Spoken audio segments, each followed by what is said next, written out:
You have to be good at what you do. And the Lund Mortgage team is not just good, they are great. They have helped thousands of people save thousands of dollars over those 25 years here in the Valley of the Sun. They only lend in Arizona. And they're mortgage brokers, which means they can shop your rate around. They're not tied to just one set of rates. Mortgage rates can get crazy. They can get high. They can get low. There's good times to strike and there's times to stay on the sideline. Let the Lund Mortgage team be your coach, be your team leader when it comes to these huge decisions. Call 623-875-9940. That's 623-875-9940, or you can always check them out at lundmortgage.com. Great website with all the tools you need. Call them today. They're my great friends, and you'll love them. It's the Lund Mortgage team. Every business faces challenges, but complicated, expensive, and uncertain shipping shouldn't be one of them. With USPS Ground Advantage from the United States Postal Service, you can avoid all the noise. No more unexpected surcharges, hidden fees, or complex rate structures.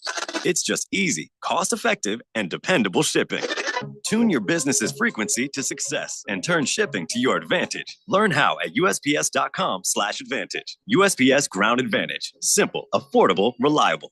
At Bet365, we don't do ordinary. We believe that every sport should be epic. Every home run, every hit, every inning, every play. From the moments that are legendary to the ones that fly under the radar. See for yourself when you sign up today and get $150 in bonus bets when you bet just $5. Whatever the sport, whatever the moment, it's never ordinary at Bet365. 21 plus only. Must be physically located in Arizona. If you or someone you know has a gambling problem and wants help, call 1-800-NEXT-STEP or text NEXT STEP to 53342. Terms and conditions apply. Hi, I'm State School Superintendent Tom Horn. We need to improve students' proficiency in reading and math, which is my highest priority. I'm therefore providing $40 million for free one-on-one tutoring for all public and charter school students from first grade to high school, regardless of their proficiency level. And participating teachers earn money, which they deserve, for their work to improve students' learning. Sign up at azed.gov. Sponsored by the Arizona Department of Education. KQFN Tempe. Also transmitting on K257CD Phoenix at 99.3 FM and K240 EU Mountain Hills at 95.9 FM. Wherever you go, take us along. Listen to our live stream on our free Fanatic app. Download it today. All right, people, settle down. Because it's time. Time for what? Showtime. When does it start? Right now. 3, 2, 1. Let's get on with the show. Let's do it.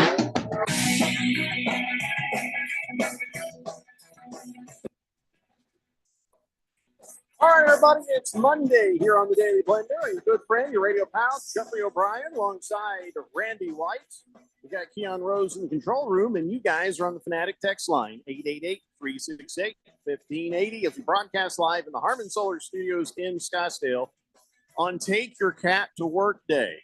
And we're going to celebrate Take Your Cat to Work Day by reminding Keon you are not allowed to take a cat to our studios, but dogs are welcome. Dogs can visit. Not, quite frankly, not interested in taking my cats outside of my house.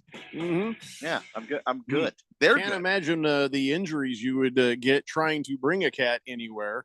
But on Take Your Cat to Work Day, being celebrated, by loving dogs. If you are looking at the YouTube video and you see over Randy's shoulder, you see a puppy. There's a little puppy in the background. Yeah.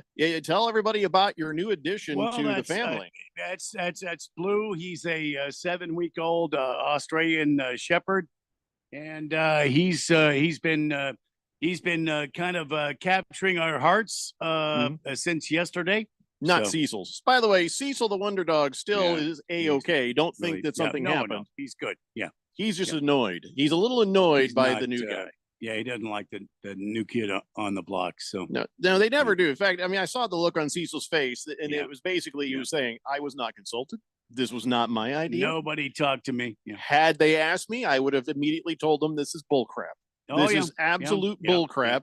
We were doing fine. Everything was good. Life was nice, and now you bring this. Yep. Was I not good enough for you? Was I not a good boy? Was I not a good boy, Randy? Exactly what he said. Yeah. I mean. Is there something I could have done differently? I mean, am I being replaced? Do you know something about what the vet said that I don't know, Randy? No, he decided to crap right in the middle of the patio. So Cecil did. Yeah. Well, yeah. Cecil is in protest. He crapped in the middle of the I patio. think that was a protest crap. Yeah. Are you serious? That Yeah. is Oh, yeah. good for him. Good for him. But then this is Blue because he's got a blue stripe in his eye. Oh, really? I didn't know that's why. That's why we call him Blue. Okay. And he decided to go out there and crap on the patio as well. Because And, now he thinks that's where we now do it kinda- because the older guy did it. Well, yeah, he canceled that out. So yeah. Mhm. Mhm. So now, However, before we went on the air today, Hmm. he peed right in the hall. So Cecil or no, Oh. not Cecil. No, never Cecil. you got to tell us their names or else we don't know. who Well, you're talking Blue Right. decided to pee right in the hall. about. Blue decided to give you a yellow streak. Did it turn yeah. green? Yeah. There. No. Oh, No. he It's doesn't understand yellow. how colors Yeah. work. Then I guess. No. He knows. Yeah. Oh no. He knows colors. Yeah. He's good. He's Well, good. that is the cutest damn dog, and I'm jealous because that is exactly the breed of dog I originally wanted. Oh. So don't trust me around your dog. I will steal You it. know, Australian Shepherds are not really Australian. They're American. That's so. I don't care.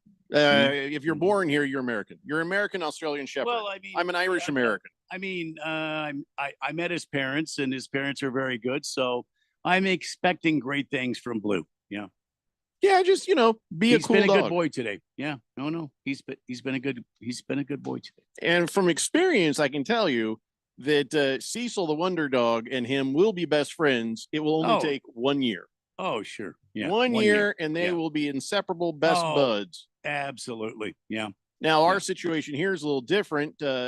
Buddy, he's tolerating. He's tolerating, Yeah. but they are. But Yeah. if you catch them out of the corner of your eye, you could see that he actually does care about them, Well, and they're yeah. actually pals. But then he's Now- still very celoso, as my wife puts it. Blue was hurting last night, and so Cecil jumped up out of his bed Mhm. to make sure he was okay. So I think the friendship has begun. Yeah. Same way I was able to see that Bebo and Buddy were going to be pals. Now Is- Blue is a herding dog. Okay, He's a herding dog. So Oh, that's yeah. you got to be careful, Randy, because he'll accidentally trip you trying to herd Well, you. well, he's done that several times, but he likes to herd Cecil. We have an ottoman in our family room.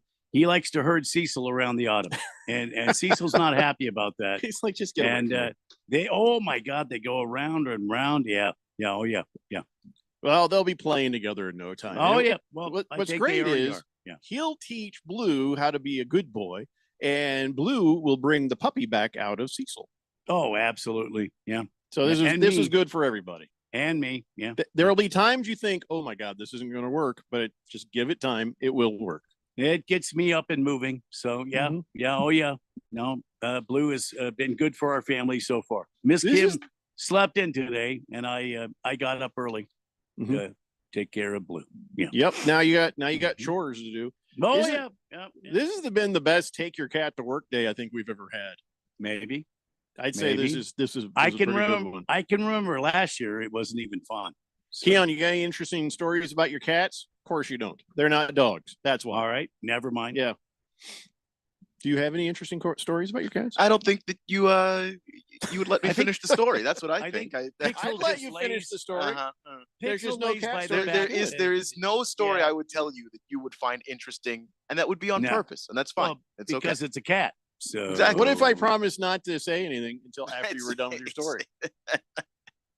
It doesn't matter, guys. It's okay. Because your cats aren't as interesting as dogs. I find my Mhm. cats to be very Mhm. interesting, but I don't need Mhm. everybody else to, so it's okay. I get it. Like a lava Mhm. lamp. You find the lava lamp interesting, but the rest of us who Mhm. aren't stoned do well, not. I mean, yeah. Sure. Not saying you're stoned. I'm just saying in the comparison of least, cats right. and dogs. Not Yeah. right now. I hope not now. Mhm. Mhm. Anyway, so happy take your cat to work day. That's what we're trying to tell you right now. Keon, yeah. Well, I don't have my cat at work, so Did You better not. Pixel? missed the memo. Mm-hmm. Sorry. No, What? Pixel was asleep in the sun when I left. He the was. house. Yeah. Ah. He So likes your to cat- he likes to get up in the window and just hang out. Sleep in the sun. Mhm. Yeah, your cat was Pixel, and who's the other cat? Yeah. Palu, which is my sister's cat. Okay, good. Pixel and what? Palu. He said, Is I don't know that, what it means. It's the name of some cat deity. It was her idea. But yeah. Palu. Yes. Hmm. I am. She looks like Grumpy Cat, but she's okay. very sweet. Yeah. Don't That's they a all? grumpy deity? I feel like Or- they all look that way to me. Not really, but Anyway. you know. Mm. So, all right. So it's Monday, and since you guys were on the air last, there was a game 5, and it was a blowout. It was a gigantic blowout, and so now the Stanley Cup Finals, the Oilers have forced it to a game 5. Or did you think I was talking about the other blowout that forced it to a game 5? Between the Mavericks and the Celtics. I find it interesting that the hockey and the basketball both had blowouts.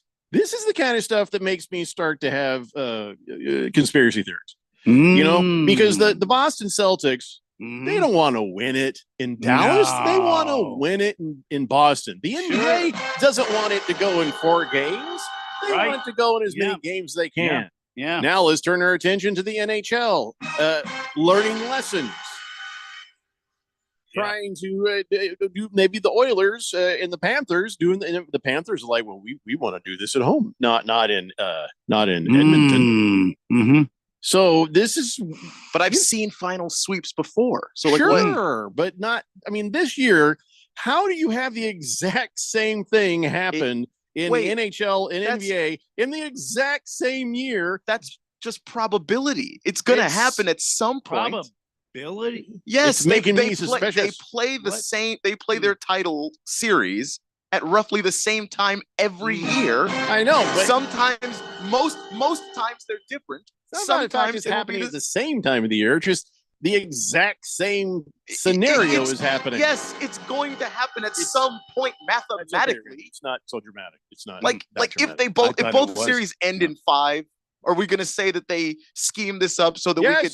Why? No, because then I'll say if it ends in 6, I'll say it again too. I can make this a conspiracy no matter what. That's what I'm saying. That's the point I'm trying to illustrate, which is that you don't have to try that hard to make it a conspiracy, but it's probably not. It's just kind of weird. Do you see exact same thing? You could probably go back in history and find when it's happened before. This is not the first time it's ever happened. All right, well, find me. How long ago was it that the NBA and the NHL both had identical game 4s, 5s, 6s, or whatever? I'll believe you. I'm sure you're right. It's just weird. Look, it's just very strange. When was the last time both NHL and NBA? We're up 3-0, and then the 4th game was a blowout, forcing it to go the other direction. How do you get a blowout? Well, here's one way. One team stops trying intentionally so they can take it back to their home court. There's one way you can get a blowout. I mean, granted, the other way you can get it is if the other team, your team is tired. But this is just damn suspicious. Now, Jeffrey. Now, Luka did say he was going to have fun from here on out because he realized the mistakes of his way and he was going to have fun. That was the big deficit. Was he wasn't having fun. He was not having fun. Yeah. It took 3 in a row losses for him to go. Oh yeah, the missing agreement is putting the FU in fun. Yeah. Oh yeah. Put the FU. Yeah. How about for the Panthers and Oilers though? Was it Connor McDavid who said, "I've just decided from here out I'm having fun"? Well, I mean, no, I can't really answer that. Sorry. What about Ryan Nugent? Did he say that? No. Nobody on Edmonton. Okay, I just want to know if there's actors playing their parts in these scenarios. My notes here. No. Let's go to the text line, 888-368-1580. Mars Bars 805 says, happy Monday, fellas. Happy OJ-versary. Randy, I'll take an 805, please, and a gin and juice. He says, go Diamondbacks, go Trojans. He says, you can't stop the juice. No, you can't. And by the way, yes, it's not on this date in Big Georgia sports history. But yeah, today is the day that OJ took that drive back in 1994. So the drive today? The drive was the 30th anniversary of the drive today.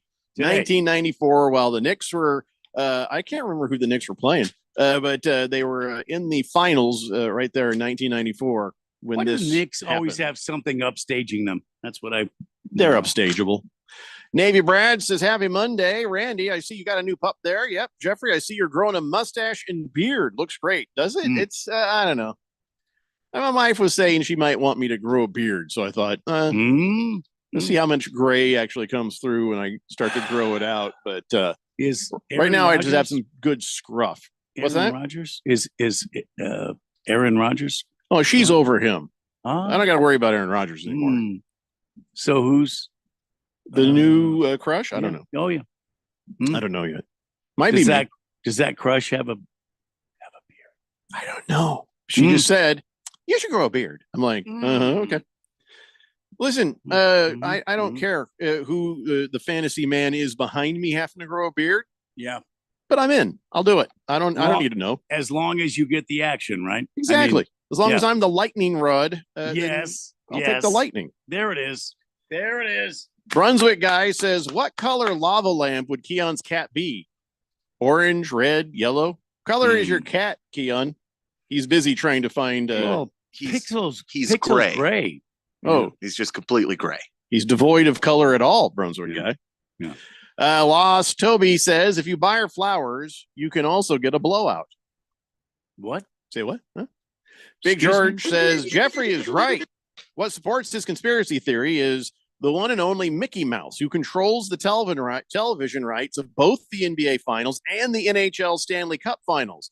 Mickey called Skeletor and Al Capone and told them, stretch this thing out so we can have better ratings. If they didn't fix it, Mickey would be forced to air Mickey Mouse Club reruns on ABC. Please, George, don't agree with me anymore, because that didn't help. I don't feel like that helped. I don't feel like that helped. Yeah, please don't agree with me on that. But I didn't know that the ESPN, yeah, you're right. You're right. This is too obvious, though. Maybe there is something to Keon's point. This is too obvious, but maybe that's what they want us to think. Poor Keon. He's trying desperately hard right now to find the I kind of have to manually go through the years. You got to put it like side by side. Scroll. Yeah, because just a quick Google search did not bring that up. The Google kept thinking that I was asking when was the last time a team won the Stanley Cup Finals and the NBA Finals representing the same city, and that is not what I'm asking. And no matter how I phrase it, the Google can't figure it out, so I have to do it this way. You realize the difficulty of which you are encountering trying to disprove this argument. Makes my argument stronger. I'm just trying to find. Yeah. Well, no, actually, it makes your argument weaker because I'm saying it rarely happens. Exactly, but it rarely happens, but it's happening now. But it's possible. So if it's happened at any other time in the past, this completely falls apart for you. So I just need to find. I just need to find. I think you're right. I just need to find one other example of it happening where it's just happened that way, because ESPN didn't always have the TV rights for both teams, George. And the moment I find that, your argument's dead. It's died of death. Take your time, Keon. It's okay. 888-368-1580. So, all right. So what did happen? I don't know if you can search and tell us. Okay. So if it's not a great conspiracy theory, Keon, why were the Dallas Mavericks able to suddenly beat the Celtics? They were up by, I think, close to 50 at one point, but they the final score was 42 points. They beat them by 42 points. What the hell happened? Well, I mean, I was asking Keon, Randy. Oh, I'm sorry. Go ahead. Let me ask him first. The first part is that it finally got some effort from both sides of the ball with Luka. Getting him involved in the game and him being there, I think helped a lot. But more to the point, Boston beat Boston. Boston plays a game where they're shooting threes, and that's the game. And if they're making them, they're a tough team to beat. But if the shots aren't falling, and they weren't that night, Boston looks really bad, and that can happen. They got ice cold. It happened actually in game 3. They tried to give the game back to Dallas. You know, they got completely ice cold in that game. You know, the 22-2 run that, you know, if Luka doesn't act like a giant baby, but perhaps the Mavs win that game too. And then in game 2, they also had a game where or the third quarter where they just went cold. Like, this can happen to them. In this game, it was the first quarter, and they just never got back in the game after that. But I mean, we're talking about game 4, though. I mean, yeah, but the game that they play different is in game 4. Nothing. Nothing was different. They started off as badly as they had stretches of it. Boston in game 3 and in game 2, they had stretches where they could not score because they're playing a very Russian roulette style of basketball. And you're jacking up a bunch of threes. Guess what? Some nights you're just going to be cold. So do you feel like Dallas came out very relaxed? I mean, yeah, but like, I don't know that made the difference. They didn't seem unsettled in the other games. Do you feel like Luka actually added to the defense and helping the Dallas Mavericks to shut down Celtics? I think he did a better job of moving his feet and staying in front of his defender. All right. But like, Luka didn't stop all those guys in Boston from shooting well. So he played his part, but they didn't get beaten by 40 because Luka decided to suddenly start playing defense. They got beaten by 40 because in the second quarter, with like 5 minutes left to go, they were down 20 already because they just kept shooting. And the further they got behind, the more they were shooting. And at some point, you have to say, the shots aren't falling tonight. Let's get to the basket. They didn't have that moment in the game. They lost. What I'm hearing you say is Boston lost the game, not Dallas beat them. Yeah, I think more than Dallas obviously did things to make Boston uncomfortable, but Boston, they rely so much on the 3 ball. When it's not falling, they're kind of screwed. Hook'em Hottie says, couldn't it be that Luka and THJ just got hot? You don't give the Mavs any credit. Well, the reason we don't give them any credit is because they were down 3-0. That's why we're not giving the Mavs any credit. That's why the conspiracy theory seems more plausible than suddenly suddenly they found their mojo. Their mojo has been at a constant level, is what Keon's trying to say. Yeah, I think the Mavs have been pretty consistent in this series.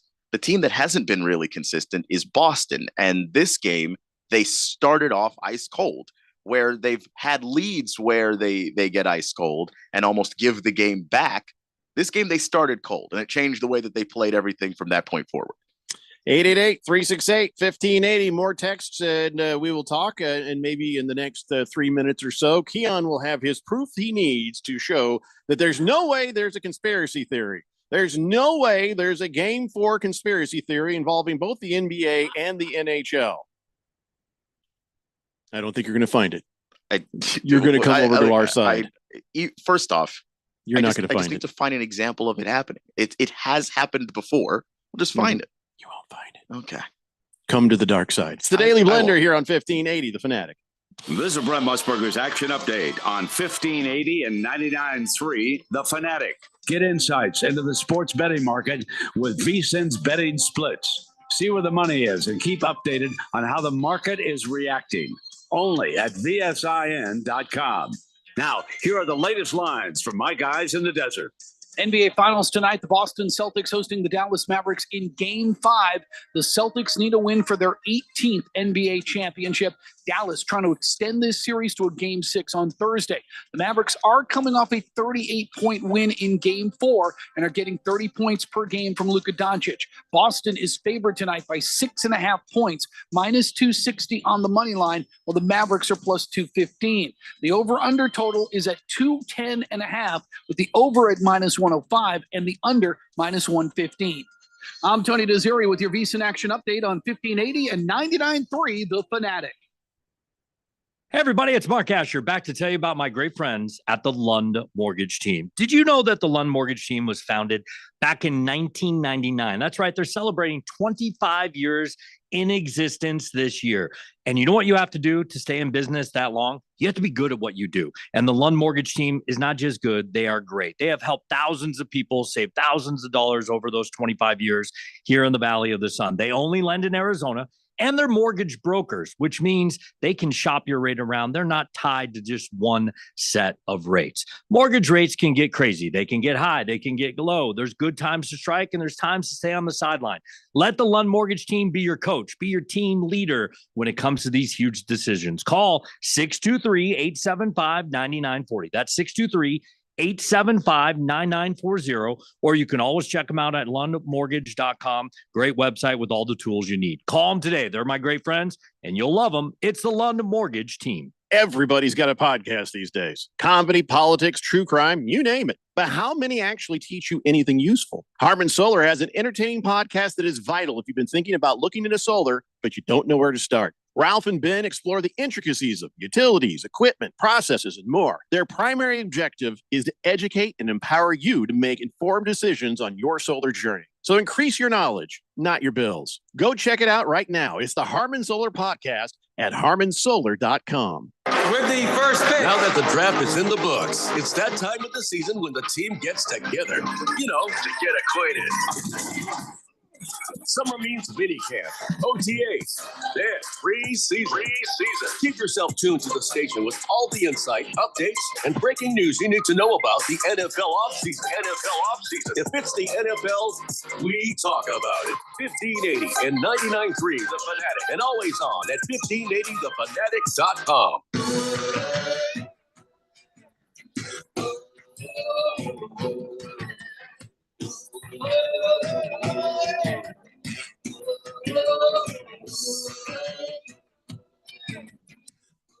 Today, Blender here on 1580 The Fanatic, coming up at 5:30 p.m. On the S-Spin. You got the Celtics at home against the Mavericks. And as the great Socrates once said, that ought to do it. Today, it should be the end of the series and season for everybody. We can all go on with our lives. I'm guessing that's what's going to happen. What? I mean, I think we're talking about the Celtics, right? Yeah, that's what I said.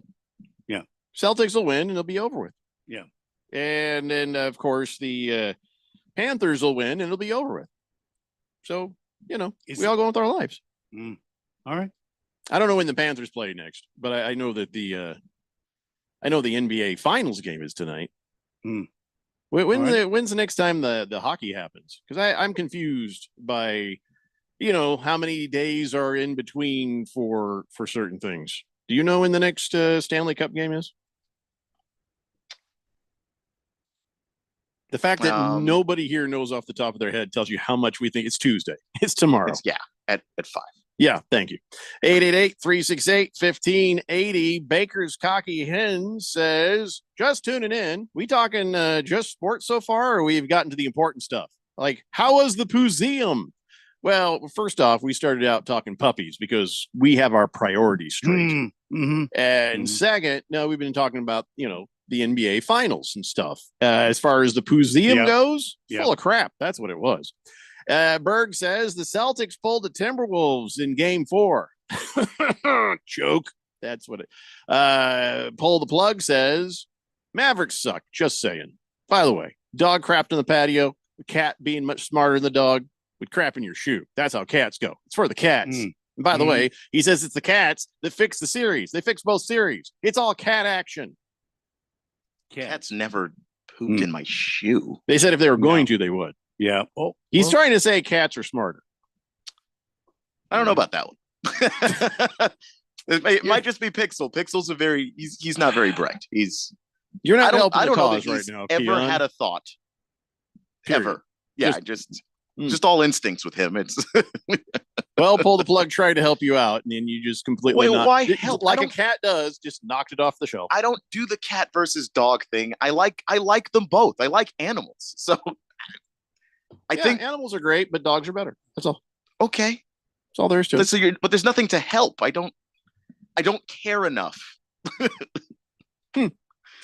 Mr. Wilbur says, are you guys going to have an NBA draft remote so we can all meet up and you guys give away NBA? fabulous prizes since this NBA draft is going to be epic? NBA? No. NBA? No. No. Fantasy football? Now you're talking. Perhaps. Pinocchio says, winning the championship is hard enough. Sweeping, near impossible. Celtics in 5. Beer me, Randy, please. All right. So here's the thing. One way or another, this is going to be over. Now, if the Mavericks win tonight, then I'll be impressed. Then, hook 'em hottie, I will be a little bit impressed. I just don't see it happening. Unless there's something now that's totally wrong with the Celtics. Well, I have to tell you that when Lucas says this ain't over and he changes the way he goes about his game, remember what happened to the Suns? Yeah, but he didn't really change his game so much, did he? He kind of did, yeah. He played with careless abandon.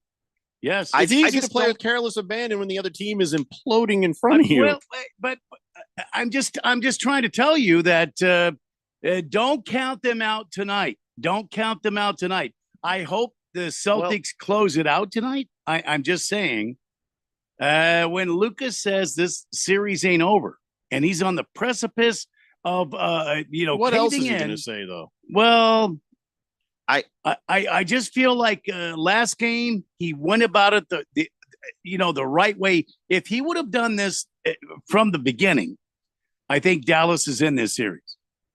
I mean, I do think the way that Luka played obviously is a factor in Dallas winning. He obviously elevates that team, and if he doesn't play well on both sides of the floor, they really don't have a shot. They need 100% Luka, and they got that. But the Celtics were shooting themselves in the foot for 10 straight minutes in the second quarter, and just completely lost themselves in that game. And Dallas took advantage, and I'm not counting Dallas out. I think they obviously can win. Don't you think that Boston's going to adjust though going into this game tonight? Yeah, like if I had to say what one main strength that Joe Mazzulla has, it's adjusting. Like the guy's brilliant at that. Guys still have to go out and execute and everything, but in terms of him seeing the court and seeing how things are unfolding, he's not a personable guy. He's not a rah-rah kind of leader. He's just pure strategy. So I'm sure he's going to have to adjust from shooting 36.3% field goal percentage at 34.1% 3-point. The only place they excelled was free throws. They're a team that takes a lot of jump shots, and sometimes jump shots don't fall. Just statistically, you're going to have those nights, and that's what happened. The Celtics. You mean Boston, right? I mean Boston. Yeah, Dallas doesn't shoot nearly as many jump shots. You do have shooters in Kyrie and Luka, who, by the way, both didn't shoot very well from three. By the way, they were 15 of 37, 1 of 7 for the team, and of course, for Kyrie. So it just Doncic had 0 of 8. Yeah, is that for the series? No, that was in that game. Friday night, Doncic was 0 of 8. And Irving was 1 of 6. So they put up collectively 14 3-pointers and only made 1. And Luka's been shooting like that this whole series. He just hasn't been locked in from 3. Yeah. Because I think he takes bad threes. Like it just everything doesn't have to be a hand in your face step back. You really can take easier shots if you want to. I don't understand why he does that. He has the talent, but that doesn't mean, every 3-pointer has to be degree of difficulty 10. How does Boston come out tonight? What do they have to do? Well, they're at home. They're going to come out. I think they'll come out strong. Yeah, and it's interesting to see because Kyrie still hasn't played a good game in Boston yet. Both of his good games have been back in Dallas. So do we get a good Kyrie game tonight? I think that's another important question in the series as well, because if you don't have a good Kyrie game, you just go ahead and pack this thing in. You're going home. 888-368-1580. Last Optimist says everybody loves puppies. Were these sweater puppies or ice puppies? Oh no, it's you see him back there, blue. Right there's a dog. Yeah, blue. Yeah. I feel like that those were terms for something we don't know. So right there. Yeah. Right there. Yeah. Donnie says most boring NBA finals in recent memory. Could have been worse. Could What have do been the you mean? Timberwolves. What do you mean right now? Or how? Yeah, is- he says this is the most Please. boring NBA Finals in recent memory. Oh, Donnie. Mr. Wilbur says, so are you guys going to have a big extravaganza for the NBA draft? Okay, No. he's drinking. He says, I think Michael Jordan will be the first pick overall. No. Okay. So I think I have the answer to our question Okay. potentially. If I kind of rush read it, so So you're ready to join us in the conspiracy theory. I All could, right. No, I'm not ready. All right. Here So we go. in Should 2015, Yeah. the winners of NBA Finals Game One, Yeah. the Golden State Warriors. The winners of NHL Stanley Cup Finals Game One, Yeah. the Chicago Blackhawks. All right. In Game And- 2, What does that mean? Yeah. the Cleveland Cavaliers won Game 2. Mm-hmm. In Game 2 of the Stanley Cup Finals, the Tampa Bay Yeah. Lightning won. Ooh. Then in Game 3, Mm-hmm. the Cavaliers win again. Mm-hmm. And in Game 3, the Lightning win again. Oh. Then in Game 4, the Uh-huh. Warriors win, even up the Yep. series at 2 apiece. Uh-huh. In Game 4 in the NHL, the Blackhawks win, evening up the series at 2 apiece. Aha! Aha! Then the next game, Yeah. the Blackhawks win, and the Warriors win. Aha! That's Game 5. Then Game 6, Yes. the Warriors win again, and the Blackhawks win again. Blackhawks are Stanley Cup champs. The Golden State Warriors are NBA champs. See, Okay, I that's think all that- just coincidence. I mean, I- what's happening That is now what I am trying really to. That is my conspiracy. argument That to is you. easy. That Kinda. is easy to go back and forth. That's Say. not weird at all. But going I, 3 in a row and then mm. losing one, and both of them doing the exact same thing. That is hanky panky. How? That is equally as coincidental as this It's is. very obvious. It's right in front of your It's- face. Trying to Keon. back up Jeffrey In on what that. way? Yep. It's just as coincidental. Is my point. No. No, one's a it means- coincidence. The other is it's a Why? conspiracy. Why? It's What a do you get out of conspiracy. this by Yeah. extending Oh, the yeah. series one? Because What? if it's a 5-game series, that's still a crap series. It's You understand easy that, right? To see, oh look, we're going back and forth. We're going. Oh, we won one. You won one. I But won they- one. but You they won one. didn't. The fact that you got dominated, and then suddenly they have a huge game, and then the other Uh-huh. one's dominated, then Yeah. suddenly a huge game. Oh my God. Yeah. The conspiracy is right in front of your eyes, Because we're Keon. we're talking Oh, my about God, teams that Keon. take high volumes of shots. Two different things. Two different things. I don't know. They're similar teams. They're not playing the same sport, but they have a similar style in the way they go about things. I Makes think sense they've to gotten me to that him, you- Randy. that I think you the have- NBA and ESPN have I gotten to think you're Keon. right.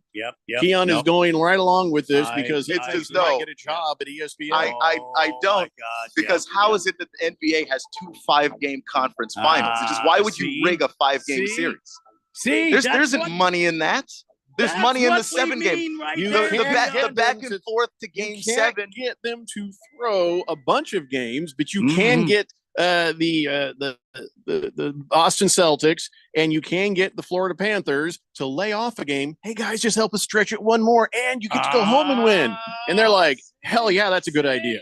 Yeah. See. Yeah, See, right except, there. except the other that thing now, was Right back and there. forth, back and forth. Now- There's no reason for now, conspiracy now on you've that. opened the door for No, I nobody don't wants to think be you're on the right. wrong side No. of history. I don't No. think that you risk being the first team to be No, clowned I for blowing an don't. 0-3 No, lead in my an God. NBA playoffs in the You- finals, no less. You do not open All that right, so door here, just so you can can't- go back home can't and see it, celebrate. Keon. Keon, That's if insane. the Absolutely Boston insane. Celtics Yeah. win tonight, Yeah. and if the Florida Panthers win tomorrow, you have Yeah. to admit my conspiracy 100% dead on. It's not. I won't Yeah. admit that because all that you would have 100%, proven Keon. is that those were the better teams. What And are you sweeping talking is about? hard to do, Come on. even if you're the better team. That's Oh, all we would have learned there. I think he's. I I don't think even- No, you haven't Yeah, proven yeah. anything. Oh, do All they you have s- someone in your family? Yeah. Yeah. you haven't I think so. proven Yeah. anything. Just Yeah. just brush the your eyebrow like this. Yeah. If they're, do they have one of your family members Blink hostage? twice if they have your family hostage. Go ahead. Just do like that. Anybody? He's not. No. Not blinking. He's worried they're in on it. No. They know too. He knows too much. I think he's worried that they're watching right now. Whatever, man. There's just you haven't proven anything. Well, send cigarettes. You're the What one do with the you- conspiracy. when You don't haven't have proven proof. anything. all You you've haven't done is proven point to anything. a coincidence and say it's a conspiracy. Oh that- my That- gosh. okay. That- Your comparison wasn't a conspiracy. This is definitely. I don't know. the- what the- you're talking it, Yeah. just No, doesn't. I agree. It's Yeah. the same thing. It's two sets of coincidences. It's not the same thing. No. It's No, I'm absolutely sorry. the all same agree? thing. Can we No. all agree on one thing at least? What's that? Boston Celtic fans are dumbasses. There was this big watch party in Boston because the game was in Dallas, and so they're Yeah. watching there. And there was a big drunken, angry brawl between Celtics fans. They just a couple of guys just start wailing on each other for no apparent reason, and security had to come in, and so just seeing that, I'm like, usually when you get in a fight at a game, it's with somebody wearing a different jersey, right? No, these guys don't care. They just started wailing on That's each not other. how things go in Boston. Yeah, that was sad. Also, kind of sad, but I get it. And also, this is subject to change at any moment. Charles Barkley announced that he's going to retire from broadcasting after next season. Once Wait. inside the NBA is done, he says so is he. What? Yeah, he says he's going to retire. He says, I'm going to pass the baton to either Jamal Crawford or Vince Carter. He says, but next year I'm going to just retire after 25 years, and I want to say thank you. And you all heard it here first. So is he going to continue to do his like subway spots and things? I don't know what he's going to continue to do. He that's- says he's going to retire. I mean, maybe just You don't he's retire retire from as a Subway News broadcaster. money. Yeah. So I don't think he's retiring from everything, just broadcasting. I think he's just talking out of his keister, to be honest. I don't think he's just mad. Yeah, he's mad at the TNT because they've blown this whole thing horribly. They've negotiated badly. Yeah. They haven't been communicative with the people who matter, and he's just frustrated. He's just absolutely upset and frustrated. Yeah, the TNT and the NBA have been hip to hip since 1989, and now they're going to lose it. They're going to lose it right here. And he just signed a 10-year contract. So he's like, well, what the hell did I say? Oh, I'm out of here. You'll retire. Yeah. So you get a little frustrated. You step away from the industry, and then if you like it, and then I think he does, be back. So, but that'll be sad if he's. Here's the thing: he may retire from broadcasting. You've never heard the last of Charles Barkley. No. And you never will. And he'll pop up again someplace else. Yeah. It's just the sad thing is it won't be what we've all grown to know and love on that show with those four guys. So, it is sad. So, all right, let's take a break. When we come back, we got more stuff to talk about. It's the Daily Blender here on 1580, The Fanatic. Every business faces challenges, but complicated, expensive, and uncertain shipping shouldn't be one of them. With USPS Ground Advantage from the United States Postal Service, you can avoid all the noise. No more unexpected surcharges, hidden fees, or complex rate structures. It's just easy, cost-effective, and dependable shipping. Tune your business's frequency to success and turn shipping to your advantage. Learn how at USPS.com/advantage. USPS Ground Advantage. Simple, affordable, reliable. Hi, guys. Jeffrey O'Brien here. Have you ever gone to HarmonSolar.com? Well, you really need to, because everything you ever wanted to know about how solar power can save you big on your monthly electric bill is right there. It's online. Through your phone or through your computer, you can learn about tax credits, the equipment they use, look at how they do things for businesses as well as homeowners, see testimonials from happy customers, and I hear they got a pretty good podcast too. Check it out. Go to HarmonSolar.com. That's HarmonSolar.com. The Arizona primary election is on July 30th, 2024. Voting locations are open on Election Day from 6 a.m. to 7 p.m. All qualified voters need to show ID. Still have your mail-in ballot? Return it at any voting location or secure election drop box. You can also check the status of your early ballot, see voting locations, and review accepted IDs by visiting Arizona.vote. That's Arizona.vote. This message is sponsored by the Arizona Secretary of State's office. Everybody's got a podcast these days. Comedy, politics, true crime, you name it. But how many actually teach you anything useful? Harmon Solar has an entertaining podcast that is vital if you've been thinking about looking into solar, but you don't know where to start. Ralph and Ben explore the intricacies of utilities, equipment, processes, and more. Their primary objective is to educate and empower you to make informed decisions on your solar journey. So increase your knowledge, not your bills. Go check it out right now. It's the Harmon Solar Podcast at HarmonSolar.com. So, what's your favorite thing about sports? The excitement, the action, or the 5-meat pizza and the six-pack? Bingo. That's what we thought. 1580 and 99.3 The Fanatic, and always on at 1580thefanatic.com.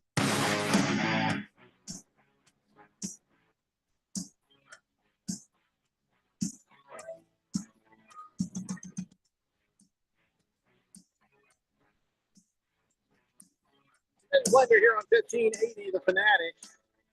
Vermont Dogs says, "What up, yo?" That's what he does. I see that. Yeah. Yeah. What up, yo? It's always yo at the end of the sentence. There. Keon Rose, rheumatologist extraordinaire, thinks the NBA and NHL are on the up and up, huh? Word, dog. Okay, well, I didn't say that. That's the way he what talks. What I said was, you need evidence of that. You can't just say they're rigged, and then when I ask you why, you go, just vibes, man. Like, what is the actual evidence that you have that this is rigged? I don't know what to tell you. It's right in front of you. But Vermont Dogs, why do you think he's a rheumatologist? Why do you think he's, really up on the muscular diseases and musculoskeletal disease? I mean, what makes you think that, Vermont Dogs? By the way, who the hell is this guy? He's new, isn't he? I wasn't here for he's from Vermont, and apparently 0% of people in Vermont speak like this. No, I don't think that beg to differ. I don't think that he's like from Vermont. He just currently lives in Vermont, so he could be from somewhere else. He moved to Vermont. From Vermont, yeah. And now you're from Vermont. But were you originally? Somebody said that's the way they talk. Yeah, they actually talk like that in Vermont. Yeah, yo. A lot of yos. You better believe it, yo. I don't know. Is that like y'all and then yo? Look, man, yo. Caitlin Clark plays basketball, yo. Okay. Yeah. Anyway, good to hear from you, Vermont Dogs. So speaking of Caitlin Clark, she got clobbered.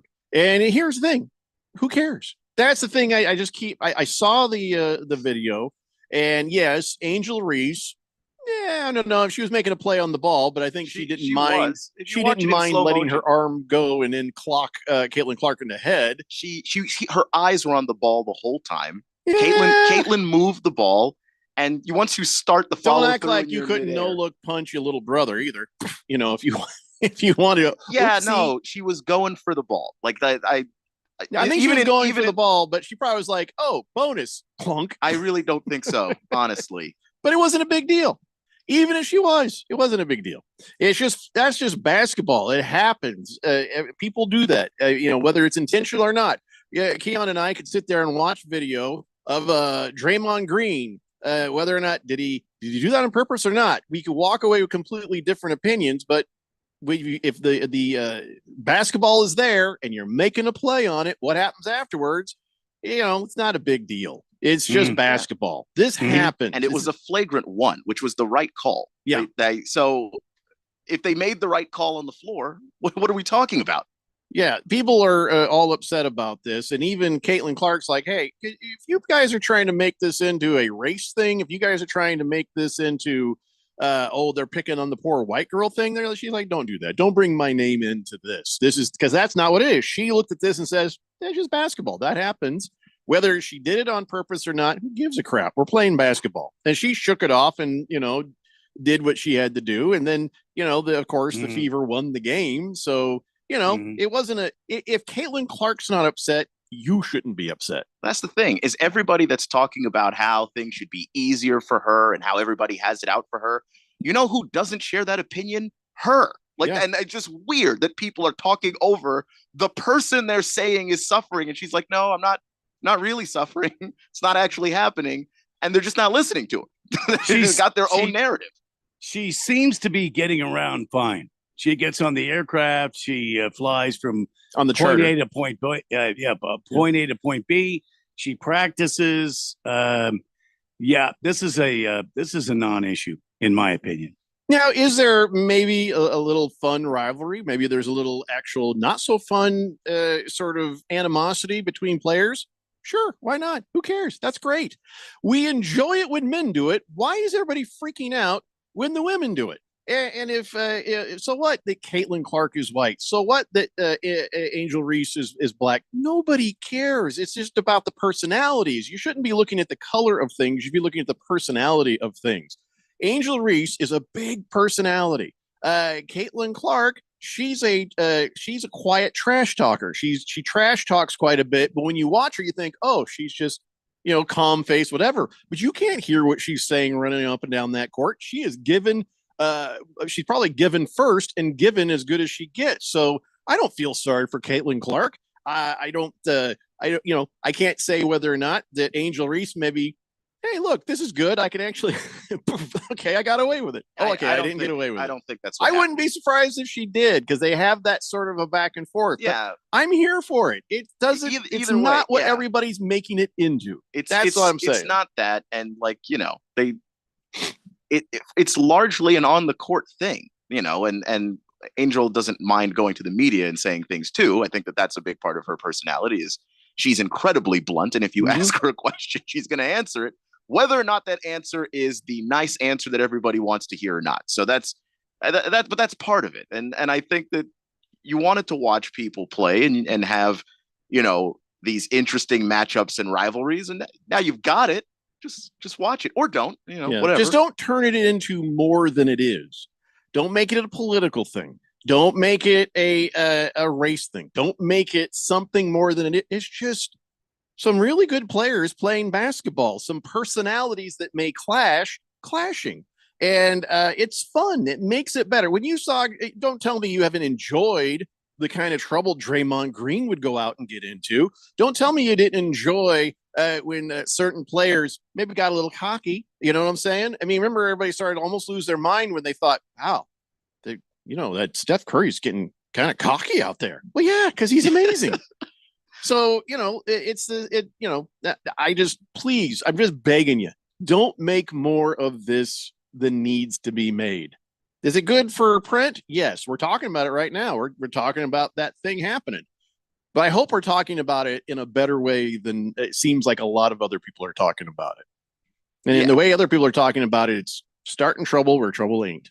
Yeah, and there's a whole lot of agendas around it that folks want to push. There's no reason why that foul should have been on CNN. Why? That doesn't make any sense. That's not news. It's not news. They just why was that there? Listen, I get it when Kennedy Carter comes up and throws her down. To me, it wasn't harmful. It was funny.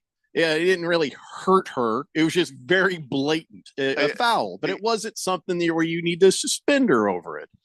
By the way, Caitlin Clark yesterday got tied up with another player, and then she started falling over, and Kennedy Carter ran over and caught her. Well, that's funny. Not today. I laughed so hard. That's funny. They're not going to blame us for this today. But then on the other hand, Caitlin Clark does something I see her do is smartly. She walks away from these things.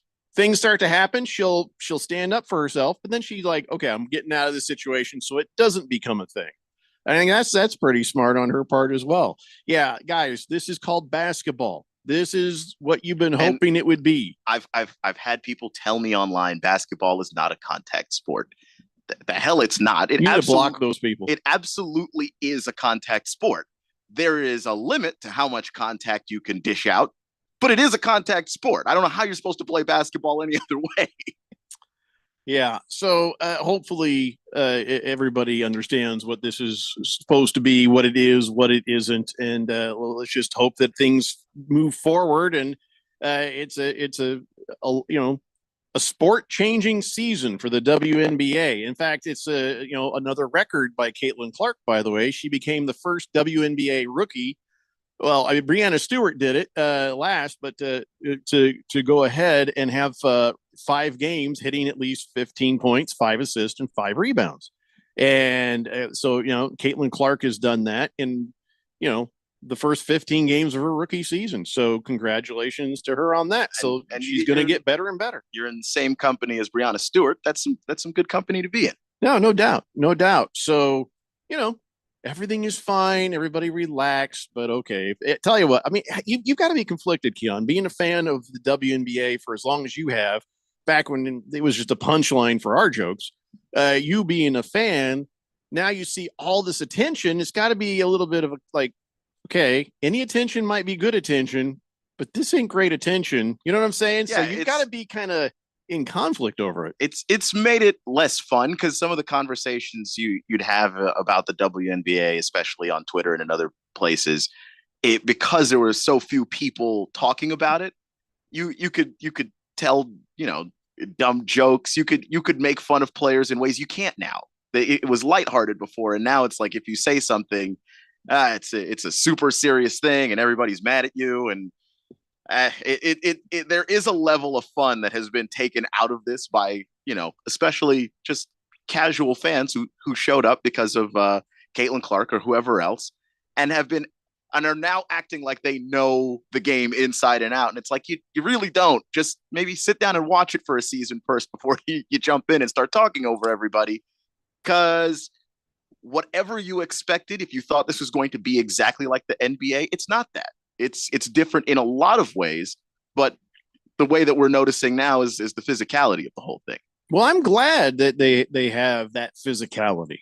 I'm glad that it's sort of something that we miss with the NBA. And it feels like maybe the NBA is starting to drift back in that direction too, if you've been watching any of the playoffs and the finals.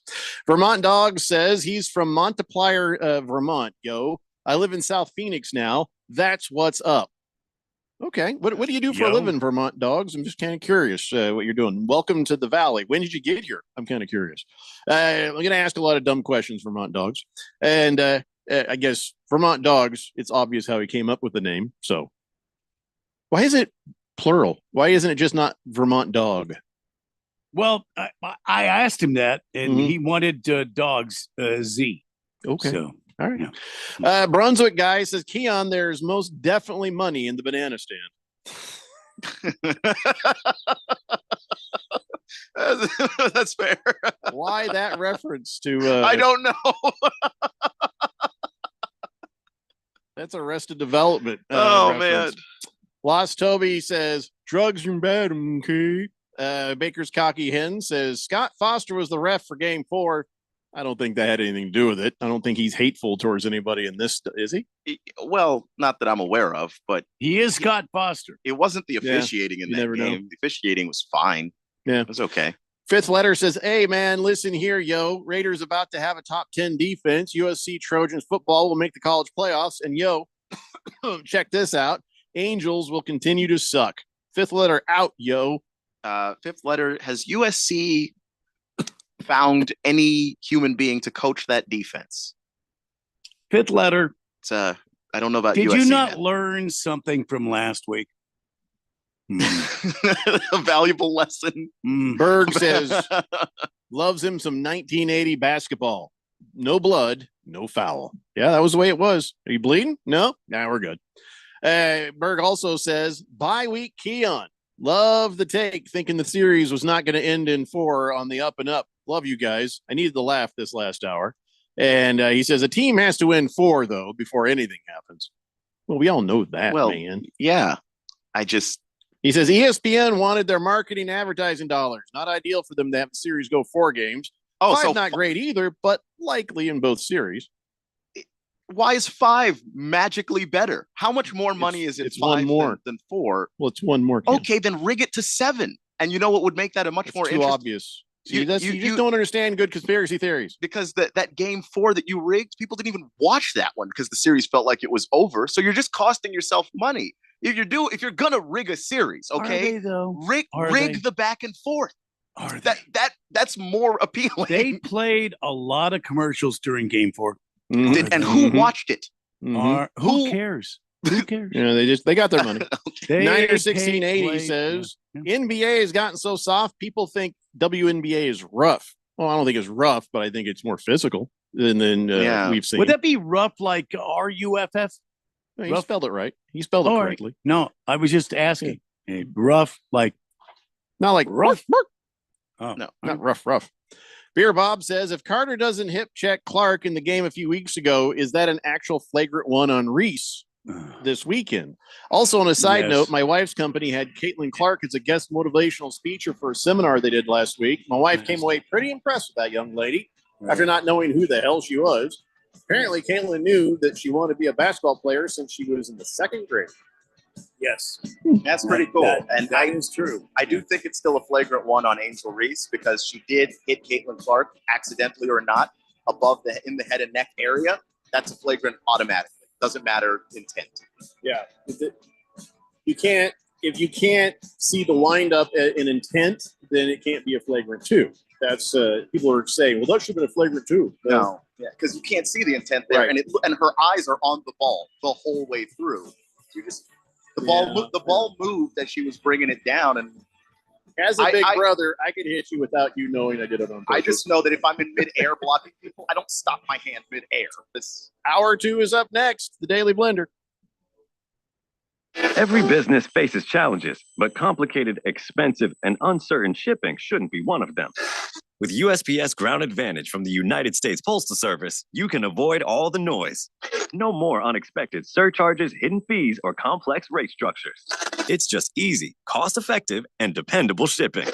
Tune your business's frequency to success and turn shipping to your advantage. Learn how at USPS.com/advantage. USPS Ground Advantage. Simple, affordable, reliable. At Bet365, we don't do ordinary. We believe that every sport should be epic. Every basket, every game, every point, every play, from the moments that are legendary to the ones that fly under the radar. Whether it's a three-pointer at the buzzer to tie the game, or a player goes 2 for 2 at the foul line. Whatever the sport, whatever the moment, it's never ordinary at Bet365. 21 plus only. Must be physically located in Arizona. If you or someone you know has a gambling problem and wants help, call 1-800-NEXT-STEP or text NEXT STEP to 53342. 80% of youth in Arizona don't drink, smoke, or use drugs. Want to know the reason why? It's you. Kids say not disappointing their parents is one of the main reasons they choose not to drink or use drugs. Visit TalkNowAZ.com because while you might worry you aren't getting through, you are. Keep it up and stay up to date about the latest Arizona drug trends at TalkNowAZ.com. This message is sponsored by the Substance Abuse Coalition Leaders of Arizona.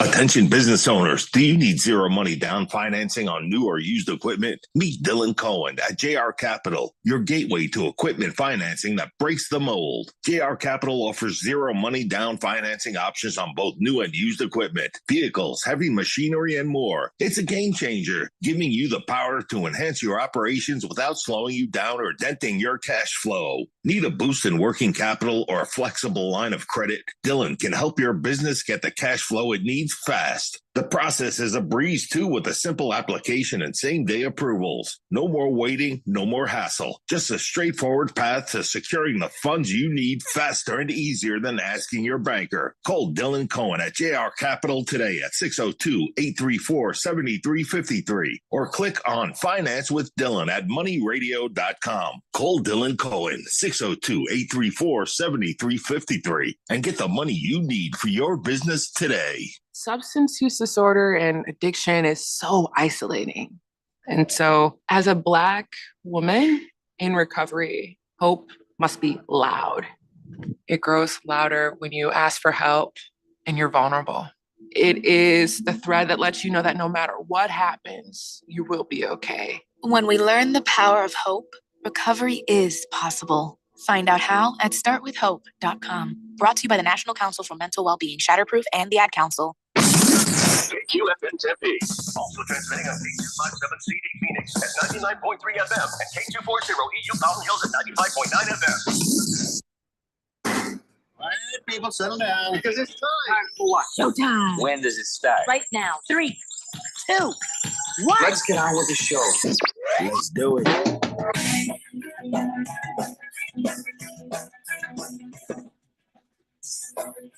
All right, everybody, it's 4 o'clock here on the Daily Blender. I'm your good friend, radio pal, Jeffrey O'Brien, alongside Randy White.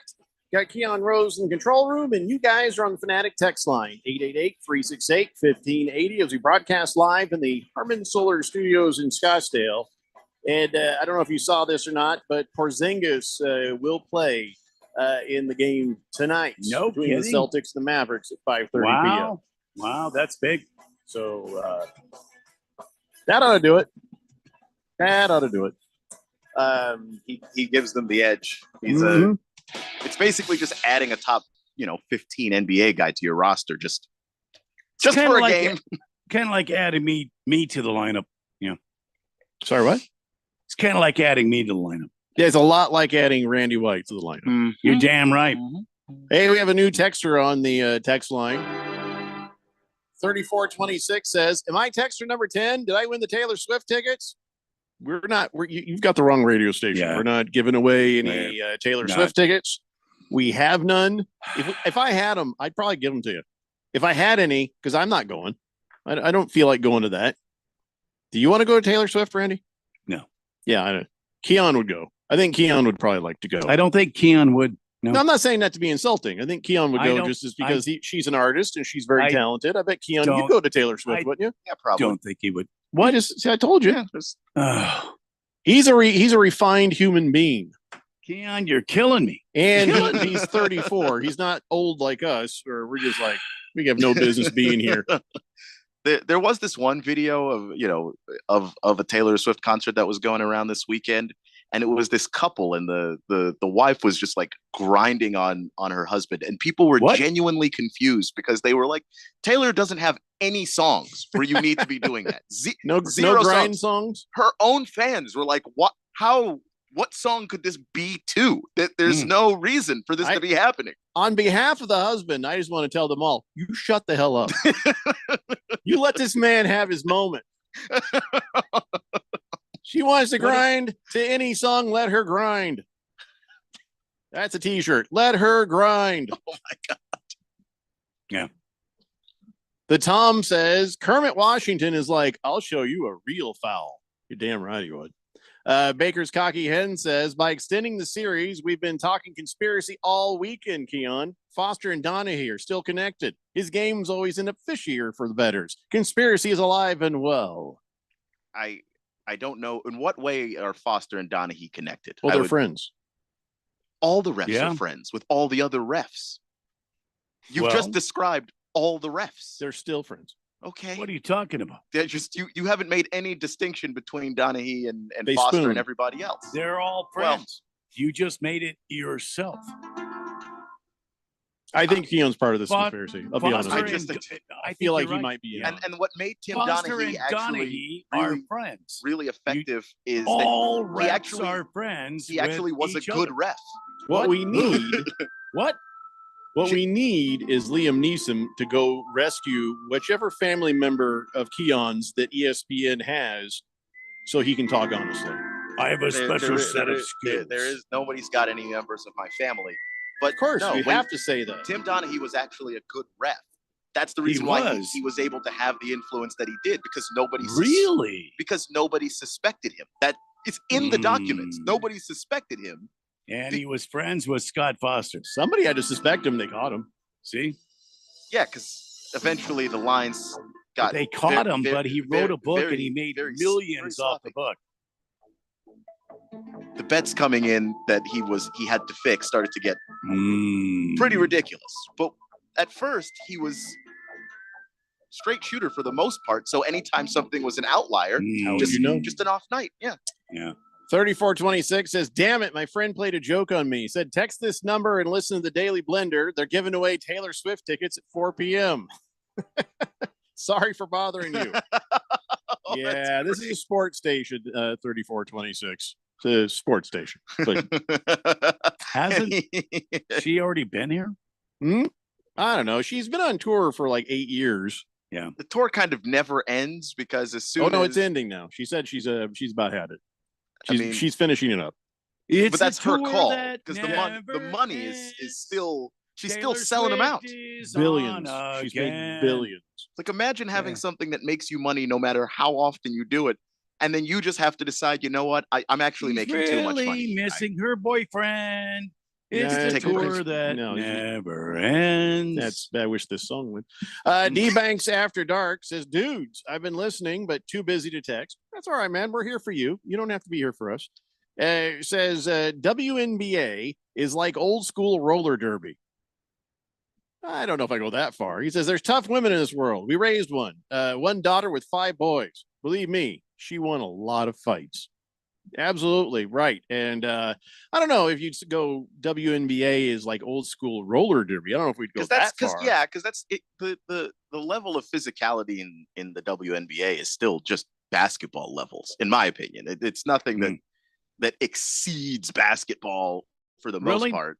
Really? Yeah. It's nothing. So that you wouldn't- think that shoulder hip check by Kennedy? What's her second name? Kennedy Carter? Smith Carter. You think that was just basketball? Yeah. Yeah. Because you're Patrick always Beverly type basketball moment. you're trying you're trying to get an that edge. was on her side, not her back.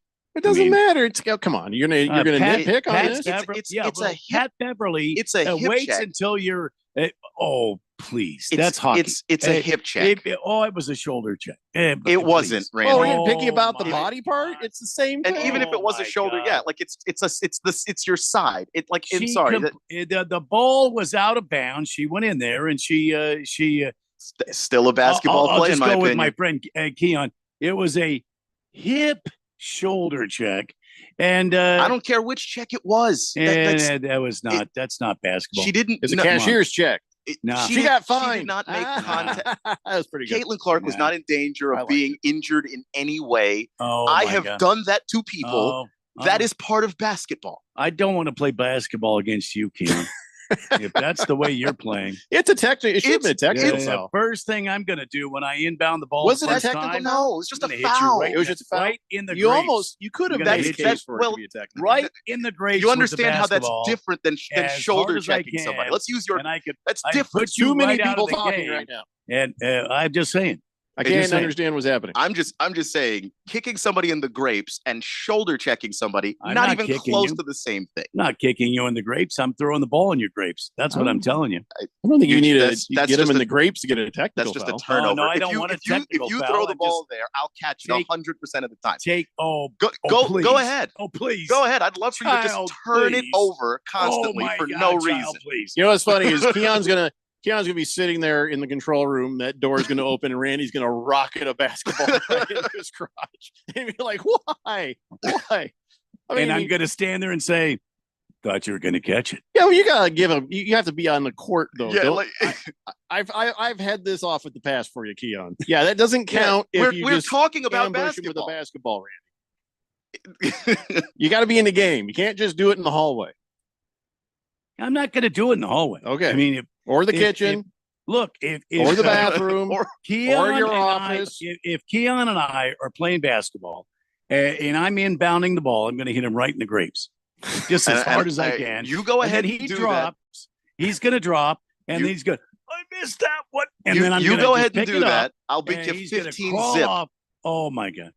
Oh, look, you it's do that, 20 though, zip. Randy. You just keep throwing it 15 times in a row. I'll catch it 15 times in a row. Randy, if you're able to get him in the Nuggets while playing basketball, you are then required to immediately dunk. That's the best finish to that play. Look, I can't dunk. Like, No, I don't think anybody in this if you three put trio one of of those people can dunk. tiny But trampolines under, not I now. still couldn't dunk. No. Just saying, that It would was be like just- the best way to like drop the mic. I kinda move. will. I will take Keon out of the game. Though. I mean, I'm just saying.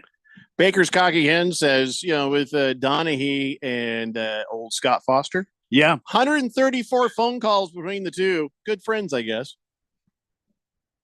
Yeah. Doesn't prove that there's over how much time? Like in a week? Yeah, okay, that's kind of crazy. Over years? That's just a normal amount of calls. Mr. Wilbur says, we all need to get together and play the WNBA drinking game. It's called Girl Down. Whenever a Yeah. girl falls down, everybody has to take a shot. You're drunk by the end of the first quarter, if not sooner. What did the gals fall down a lot? There's a lot of contact. People go More down. than dudes? Well, there's contact. I see a lot of dudes fall down too. You play the same game with dudes. Yeah. Mm. If you're hustling. Oh, Vermont Dogs. He says, I work in residential construction, yo. I got the daily blender bumping from my work truck as I work outside in this heat. You're working right now. Go home. Yeah, you shouldn't hear this show my while you're God. working because you should have already gone home. Yeah. It's too hot to be out and about right now. Well, it's very hot. Oh my God, Vermont dogs. 102. Yeah. Stay hydrated. Yeah. No kidding. Pinocchio says, does Keon understand sometimes we got to turn it up to 11? Sometimes we do need to turn it up to 11. I don't know what you're talking about, Pinocchio, but I agree. The Tom says, Randy running the Grapes of Wrath play on Keon. Oh, yeah. Yeah. Oh, no kidding. Yeah. 3426 says, well, I do like sports. Do you talk about football? I can't find any station around here that talks about my Jacksonville Jaguars. He says, I feel like right now I'm listening to three pundits going back and forth on MSNBC. Usually we don't have all of us talking at the same time. This is not a usual day for us. But we do talk about football. Not going to lie to you. Not much to say about the Jacksonville Jaguars. Your quarterback is making a lot of money. Yeah. And he's going to get a couple of other quarterbacks paid. Yeah. Well, they're going to pay Dak and they're going to pay Tua based around that deal. I promise. So understand, my team is the Indianapolis Colts. So you and I are enemies. But I am not afraid of the Jacksonville Jaguars in any way right now. Right now, we'll see what happens. Maybe didn't they get a new coach over there? No. Still Doug Peterson. Okay, so it was Urban Meyer, then it was Doug Peterson. Yeah. And then Hairboy is still there, got paid. I don't know much more about them. Stacy Lawrence is still there. Okay. All right. So there you go. 3426. If you're going to keep texting, you're going to have some sort of a text or nickname. Yes. That's the next thing that happens. By the way, who's your friend that told you we were giving away Taylor Swift tickets? I want to high five him. That was pretty good. Hefty Lefty says, my wife has decided to make it a yearly tradition for Father's Day, socks with my daughter's face on them. That's actually kind of cool. That is kind of awesome. Yeah. Don't know if I'm wearing those with shorts, though. He's got orange Nikes with blue socks and the face of his daughter. It's cute socks, but I feel like pants. Maybe pants. I don't know. Those are cool, though. I'd wear them around the house. Not your daughter's face. That'd be weird. Like my daughter's face. Hamilton Porter says, what's this game I heard from Mr. Wilbur? Drinking while girls are going down? Falling down, Hamilton Porter. Big George says, so sad to see that even though Bryson DeChambeau won the U.S. Open, he still won't qualify for the U.S. Olympic team. That's BS. He's better than Xander Schauffele. I don't know who's better, who's worse, but I heard that, okay, so Bryson DeChambeau, he won the Open, and he barely edged out Rory McIlroy. Then I heard that Rory McIlroy had a little pouty thing, and he just left. Well, instead of being there for the pageantry. I don't know about pouting, but he did leave, which I don't blame him. Seems like pouting to me. Well, usually they don't leave; they hang out and they're there to celebrate with the winner. But Rory and Bryson don't like each other very much. So, oh, there's that. Yeah, yeah. So and he did the Irish goodbye, which makes sense because he's Irish. And I don't say that I blame him. I don't blame him. He also had a historic implosion at the end of that tournament, which he did melt down during the tin cup action there. Well, it's hard to play golf with both hands firmly grasping your neck. Just poor guy.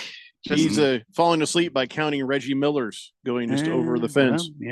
Yeah. Super choke. All right. So now Bryson DeChambeau. Maybe they don't like each other because Bryson DeChambeau is French and Rory is Irish.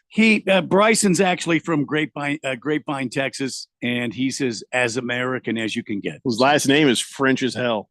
Well, that's America for you. He is DeChambeau. He's French. I don't care where he lives. No, he's French. If you heard him talk, he's a Texan. So I can't understand that accent either. I don't know if I'd be able to tell the difference. So. It's just two different. They're very different kinds. If you can't understand, that was the best shot of my life. Yeah. Mm-hmm. Big George says, Jeffrey, any chance that Caitlin Clark will join Fart Book? What the hell, man? I guess you've started watching Letterkenny, huh? What is? Hefty Lefty says, I won't put pants on again until November because it's too hot out. By the way, the Jags texter should be Spotted Speedo. Why? That's a great question. Because the Jaguars got spots. Well, I get but why Speedo? Well, they're fast. They're all, then They're you don't quick. need the Speedo They're part. fast. Oh yeah, no. I think when I think Jaguar, I think Speedo. Yeah.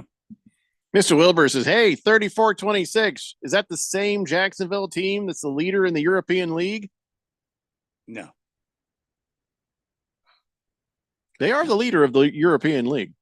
Really? Well, I mean, they're the team that goes to England the most. I think. Wonder what their winning percentage is in England versus what their winning percentage is here. 1,000,000%. Million. 34-26 says, my friend Dub told me about it. He says he texts into your show all the time. Well, what's this texter nickname? That way we'll know who we're talking about. Dub. And he says, wow, he says, I'm sold. You guys have talked more Jacksonville Jaguars talk than I've heard anywhere else. That includes sports talk radio in Jacksonville. Which is crazy because we're not known for talking sports. So that's not, we do talk sports. We do, but we're often accused of not. You take a lot of left turns. We're not going to lie to you. Yeah. We get there eventually. Okay. Just requires a little patience. They're 6-5 in their London games. They're killing it in London. Not so much here. Yeah. in their Jeffrey. 11 London games. No wonder they like going there. Jeffrey, I got to take Puppy outside. I got to take Puppy out. There's a puppy go pee-pee. He's got to go pee-pee. There's a puppy. He's got to go pee-pee. If you're just joining us, Randy's not talking to Keon. He's talking to Blue, the new puppy at the White household. So, he's such a good boy. There he is back there. All right, understood. Baker's Cocky Hens says 6 months' time. Oh, he's back on the Donahue and Scott Foster relationship. 6 months' time. All calls from Donahue to Foster, all during the time he admitted to fixing games. Scott Foster has been doing this for years and nobody cares. It's not just a vendetta versus certain players. Someone's making money or trying to get their family members back still. Well, I mean, I don't know. For me, it's got to have proof on this. Yeah, like you need, like, that is suspicious. And I'm not saying that the NBA is completely 100% on the up and up. I don't know how anyone got that conclusion. I said you need evidence if you're going to claim it, and you can't just have that connection because all of these referees have suspicious connections to each other. So it's just weird that, like, we're fixating on the Donahue Foster thing. There are other referees refereeing these other games too. What? How do they fit into your conspiracy? You need to actually explain the how if you're going to make the accusation, or don't make it. I can agree with you. Things can feel sketchy. And I don't want to point to any specific game and say, this is the game we know they fixed and this is the game we know they didn't.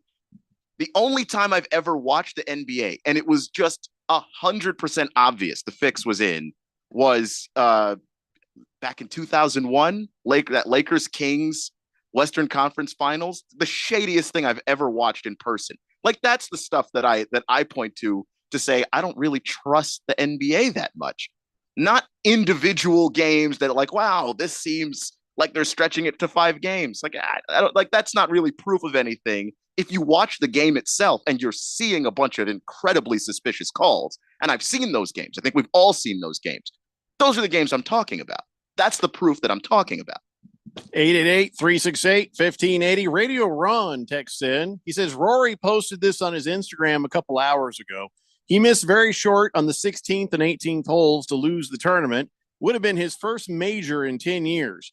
For us golf fans, it was pretty sad, but he has nothing but respect for Bryson, who did a fantastic job and won the fans over. He does deserve to represent the United States in the Olympics. And here's what Rory McIlroy posted. Yesterday was a tough day, probably the toughest I've had in my nearly 17 years as a professional golfer. Firstly, I'd like to congratulate Bryson. He is a worthy champion and exactly what professional golf needs right now. I think we can all agree on that. As I reflect on my week, I rue a few things over the course of the tournament, mostly 2 missed putts in 16 and 18. But as I always try to, I'll look at the positives. He says, as I said at the start of the tournament, I feel closer to winning my next major championship than I ever have. The one word that would describe my career is resilient. Okay, this is nothing about the fact that he walked off. Well, because I think he just didn't want people to get the idea that it was because of Bryson. Just more. He was mad at himself. He was frustrated. No, I He see had the that. tournament in his hands, and he dropped it. And you just don't want But to be I mean, around people. The etiquette was to still be there. Yeah, but sometimes I just don't even want to go through this whole dog and pony show. I want to get away from every other human being. Like, I can't imagine how mad the dude was in that moment, because this has happened to him before. He's choked away a major tournament opportunity before, and like to do that again. The guy had to be beyond frustrated. Would it have been better for him to stay? Yes, obviously, but I can understand just wanting to get the hell out of there. Yeah, Radio Ron says, that said, Rory, the Irish goodbye for sure. Well, that is what my people do. That's why they call it the Irish goodbye. Waldo says, yeah, Rory took his toys and went home. He choked that one away, didn't he? Yeah. All right, let's take a break. We'll get caught up with your texts on the other side, and we got way more stuff to talk about. It's the Daily Blender here on 1580, The Fanatic. Attention business owners, do you need zero money down financing on new or used equipment? Meet Dylan Cohen at JR Capital, your gateway to equipment financing that breaks the mold. JR Capital offers zero money down financing options on both new and used equipment, vehicles, heavy machinery, and more. It's a game changer, giving you the power to enhance your operations without slowing you down or denting your cash flow. Need a boost in working capital or a flexible line of credit? Dylan can help your business get the cash flow it needs fast. The process is a breeze too, with a simple application and same-day approvals. No more waiting, no more hassle. Just a straightforward path to securing the funds you need faster and easier than asking your banker. Call Dylan Cohen at JR Capital today at 602-834-7353 or click on Finance with Dylan at moneyradio.com. Call Dylan Cohen 602-834-7353 and get the money you need for your business today. At Bet365, we don't do ordinary. We believe that every sport should be epic. Every basket, every game, every point, every play, from the moments that are legendary to the ones that fly under the radar. Whether it's a three-pointer at the buzzer to tie the game, or a player goes 2 for 2 at the foul line. Whatever the sport, whatever the moment, it's never ordinary at Bet365. 21 plus only. Must be physically located in Arizona. If you or someone you know has a gambling problem and wants help, call 1-800-NEXT-STEP or text NEXT-STEP to 53342. Hey guys, Jeffrey O'Brien here. Did you know Harman Solar has gone super high tech? There's an amazing tool at harmansolar.com that'll give you an instant ballpark solar estimate using satellites from space. You just type in a little information, and within seconds, you'll have an idea of just how little money it takes to save big on that monthly electric bill. I did it, and within seconds, they measured my roof and calculated my savings. It's very impressive. Go to harmansolar.com and give it a try yourself. That's harmansolar.com. Hey, what's up, everybody? Ken Barkley here, reminding you to check out You Better You Bet. Why, you ask? Well, because we bring the fun, the insight, and all the wagertainment you need. Plus, hopefully, we win a couple bets along the way.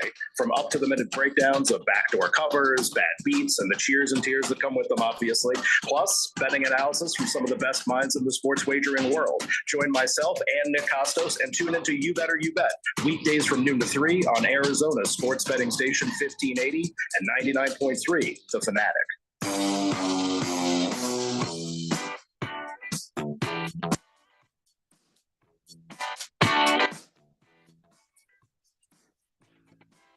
Daily Blender here on 1580, The Fanatic. All right, we got to clean up this text line here. Choro says, any chance Randy wears pants before a hefty lefty? I don't think Randy. When's the last time you wore pants? I think your shorts pretty much 365, right? Yeah. I'll be honest. If I go into the radio station, I pants up. You know? But if outside of that, yeah, I'm pretty much shorts 365 Shorts all the too. time. Yeah. I don't mind. Making my wife look at my legs. It's just in business. I got to have some pants. Never know when you've got to jump into a pool. Well, I don't understand. I mean, well, you got the shorts on. Yeah. You never know when you got to jump in a pool. You know, I don't swim. We have a pool, and we've lived here since 2018. I've swam in it, I believe, 3 times. And I maintain it. I replace pool pumps. I put the chemicals in it. I make it nice for others to swim. And I think that they don't swim that much either. This pool is a waste of my time and money, to be honest. It's really not. I appreciate it. I've been in your pool several times. Yeah. Well, we've got an alarm now, and we have cameras on the back. So Okay. All right. you're not going to be able to get away with that anymore. All right. All right. If I find one more pair of your chonies Yes. in that skimmer, we're going to have a problem. All right. Well, something I like to do. Yeah. Ew. Sorry. I just saw a picture of Hefty Lefty just sent in the Jags mascot rocking a Speedo at the game. Ah. Oh, I'm allergic to that kind of picture. Bless you. Wow. I wish you hadn't sent that. Now I understand what you're talking about. Oh, Hamlin no. Porter, your picture broke my internet, man. Now the text line is busted. Oh man. The text line is also sad. It had to see that. Golly. Hey, speaking of sad, you're 34, Clay. I'm sorry, Keon. You're 34 years old. Yes, go ahead. Clay Thompson, also 34. Yes. Doesn't seem like a very 34-year-old thing to unfollow the Warriors on social media. Well, that seems, if you were thinking that you were going to be mad at CRC Broadcasting, are you suddenly unfollowing us and probably wiping not. all record of us from your No. social media?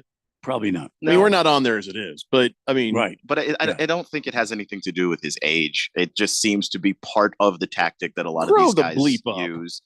He did it. Kyler did it. Giannis did it.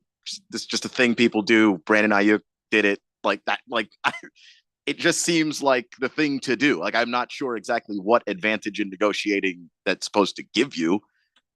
Except that you want to put pressure on the organization using the fans is the only thing I can think of. But do you think when an athlete, let's say Clay Thompson, unfollows the Warriors on social media, it takes off references to them, takes off pictures of them, do you think that all of a sudden the red alert lights come on at the Warriors facility? And everybody starts, oh my God, he unfollowed us. What will we ever do? Oh no. Do you think that even moves the needle with them? He unfollowed us. Not really. I think, and I'm just trying to think of a possible reason why you would. It's more just the indication that, like, yeah, we're gonna try to use the fans in this and their reactions to me basically saying, all right, the organization and I are not together right now. You know, I don't know what other advantage it could possibly give you.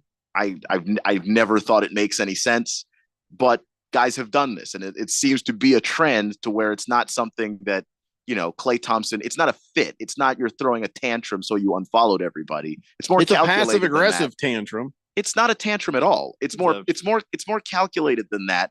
I just don't know, is the calculation supposed to actually work? Like, what's the calculation supposed to do? I hope not. But it seems like agents are having their clients do this.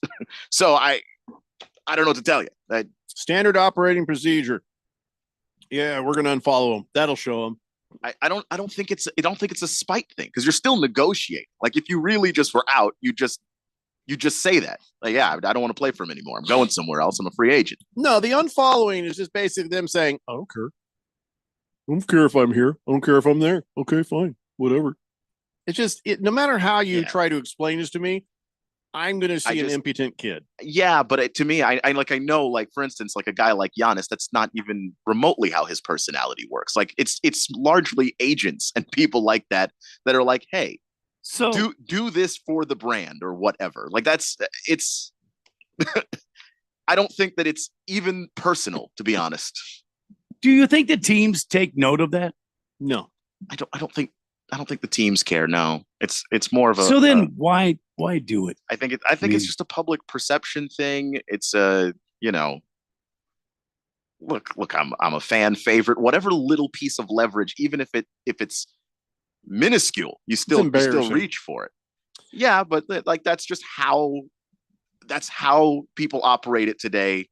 It is what it is. Bad advice. Hamilton Porter says, does Jerry Jones really give a rat's ass if CeeDee Lamb unfollowed the Cowboys on Twitter? No, he doesn't. No, I don't think that, he even understands what Twitter is. I don't think that any player is doing this because they think it puts actual pressure on an organization.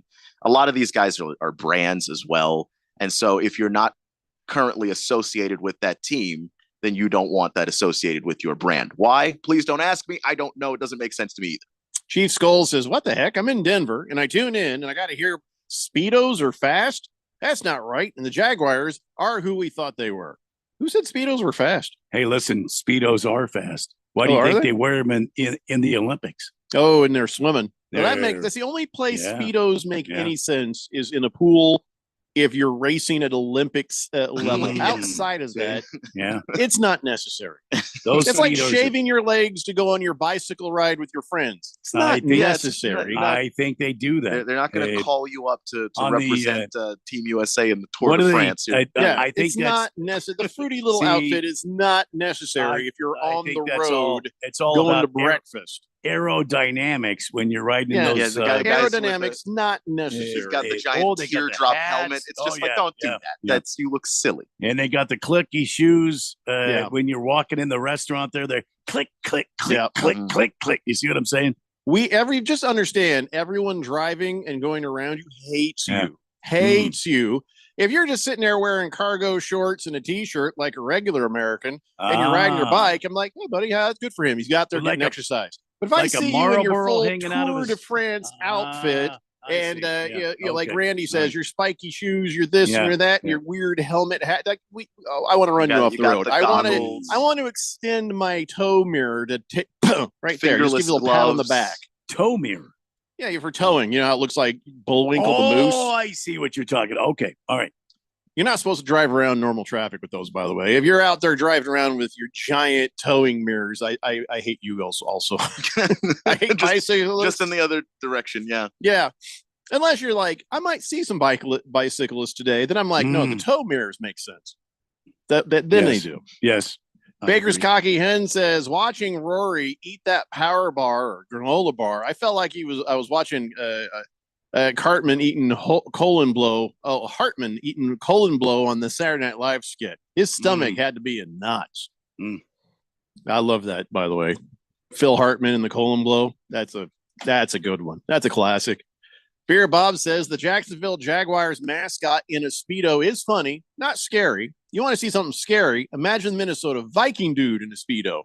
No. I got one worse. Imagine Blue, the Colts mascot, in a Speedo. And then doing that air hump thing he does in the end zone. Yeah, somebody was asked, like they saw him, like there was a touchdown by the Colts, and then he turned towards the other team's players and started air humping at them. And everybody's like, can a mascot get a taunting penalty? Because that's taunting right there. I think that's actually his job. Also, nobody wants to see Major Tuddy in a Speedo. So I think that nightmare so far avoided in my life. Last Optimist says, here in Northwest Florida, none of the sports talk show hosts are Jaguar fans. They're fans of the Titans, Colts, or Bears. Jaguars have more fans in London than they do in Florida. No kidding. Really? Colts fans in Florida? It's pretty. Wow. I heard that the Jacksonville Jaguar fans are pretty intense just in Jacksonville. Like you go even remotely outside of Jacksonville and you do not have, everybody likes every other team essentially. Wow. Really? Okay. If you're not in Duval County. By the way, people, when they shout Duval, how proud are you going to be of any county in Florida? Why would you even? It's all they have, Jeffrey. It's Maricopa.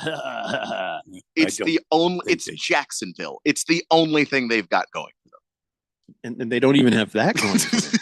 We have a county named Penal. Oh, I love Penal County. That's right. Right over here. Yeah. Hamilton Porter says, does Jerry Jones wait, okay, that's weird. Yeah. Why did that show up again? I already read that text. Anyway, hey, so let's talk about the NBA free agency situation for the Phoenix Suns. I have the information in front of me. And so this also, what the hell are we going to do in the off season? Keon's answer has been not much. You're poor. That's what basically he said. The Suns have spent all the money. And so here's what we got. Above the tax, we are $37.5 million. Above the first apron, $30 million. Above the second apron, $19.5 million. That's our financial situation at the moment.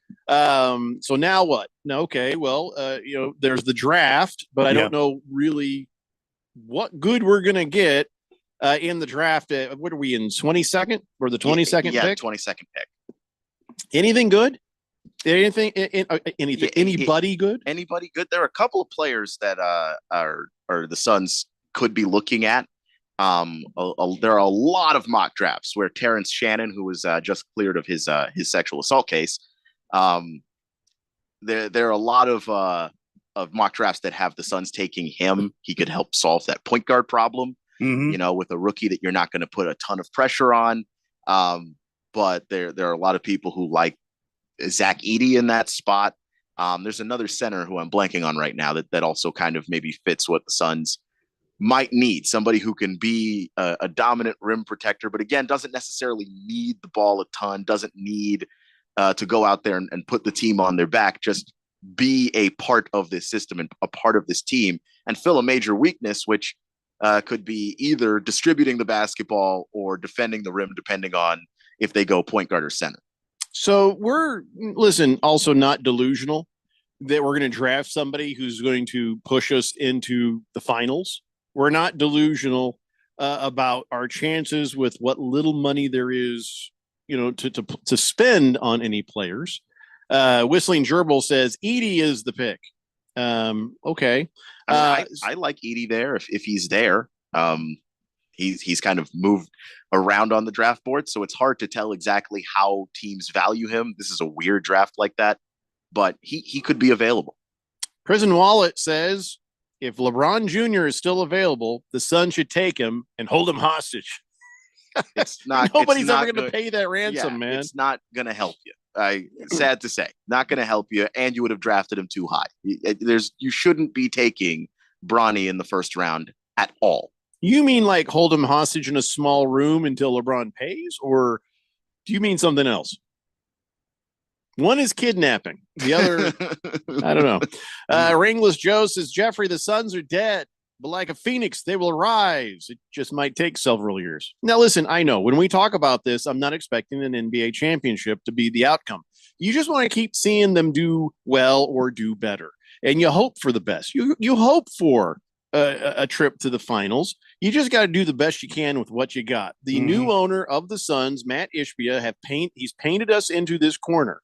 The financial situation is what it is, and this is what we have to deal with. All the numbers I just gave you, that's pretty tight stuff. That's why Royce O'Neal is the name that you're going to hear bounced around the most. But I mean, you still need what he is on the team too. Like at some point, if you're giving up depth, what if they waive Chris Paul? What do you mean? What if Chris Paul gets waived? Do you let him come back? And maybe pay him on a veteran's minimum. It literally couldn't hurt at that point. Golden State waives Chris Paul. They might. Okay. I don't think it's outside of the realm of possibility. Yeah, no, it's possible, and it literally couldn't hurt if he was willing to come back, and you could get him to take the veterans minimum, which is all you could pay.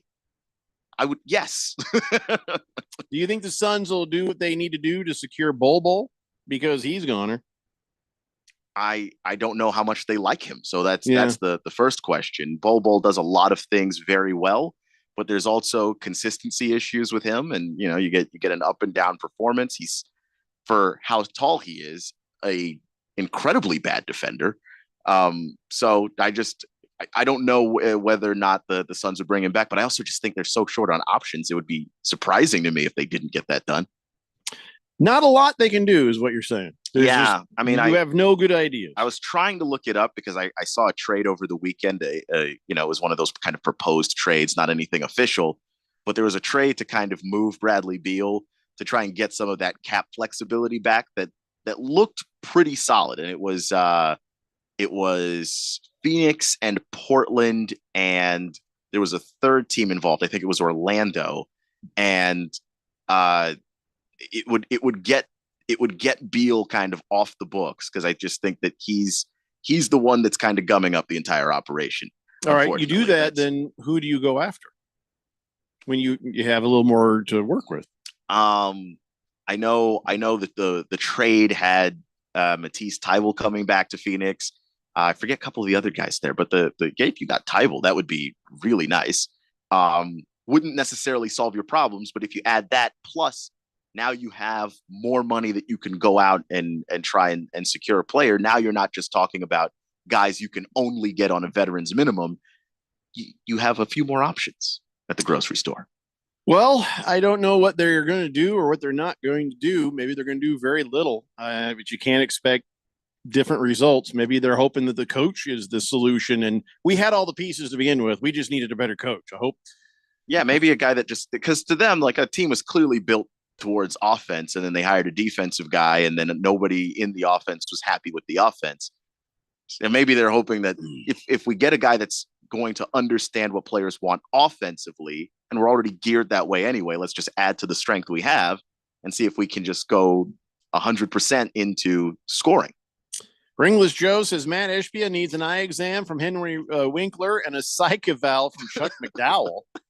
First off, I don't think I would trust anybody's mental wellness to Chuck McDowell, the guy who tries to get you in timeshares.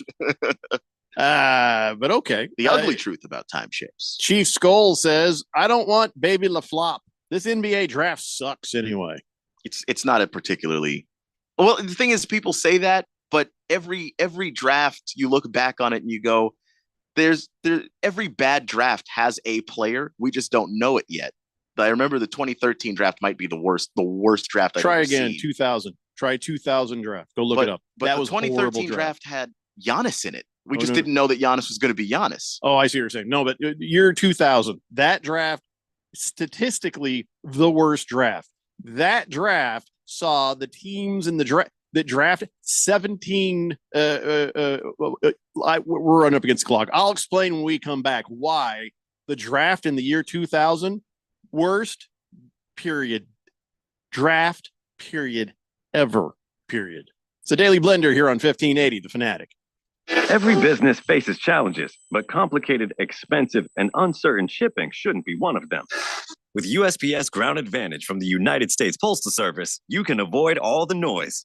No more unexpected surcharges, hidden fees, or complex rate structures. It's just easy, cost-effective, and dependable shipping.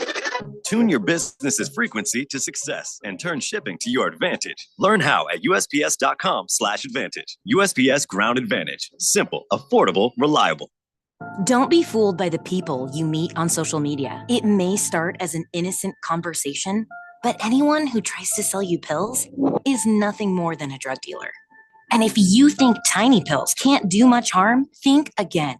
Fentanyl can end it all. Know the truth about fentanyl at learnmoreaz.org.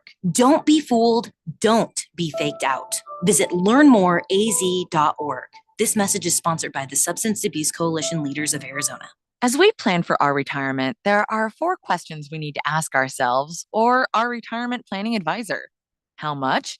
How long? How safe? And what cost? Let's start with how much. That is, how much income we think we'll need each and every year for the rest of our lives, including all the activities we want to enjoy during our retirement, like travel, recreation, and entertainment. Plus the cost of housing, including repair and maintenance, taxes, insurance, and utilities, as well as the cost of healthcare, including expenses not covered by Medicare. Enjoy safe, secure lifetime income of 5 to 9% for life, depending on age and deferral period, with no fee deductions and no annuitizing. Guarantees rely on the financial strength of the insurer, so let's compare free in Scottsdale. For more, visit IQannuity.com, IQannuity.com, IQannuity.com. At Bet365, we don't do ordinary. We believe that every sport should be epic. Every home run, every hit, every inning, every play. From the moments that are legendary to to the ones that fly under the radar. See for yourself when you sign up today and get $150 in bonus bets when you bet just $5. Whatever the sport, whatever the moment, it's never ordinary at Bet365. 21 plus only. Must be physically located in Arizona. If you or someone you know has a gambling problem and wants help, call 1-800-NEXT-STEP or text NEXT STEP to 53342. Terms and conditions apply. 1580 The Fanatic.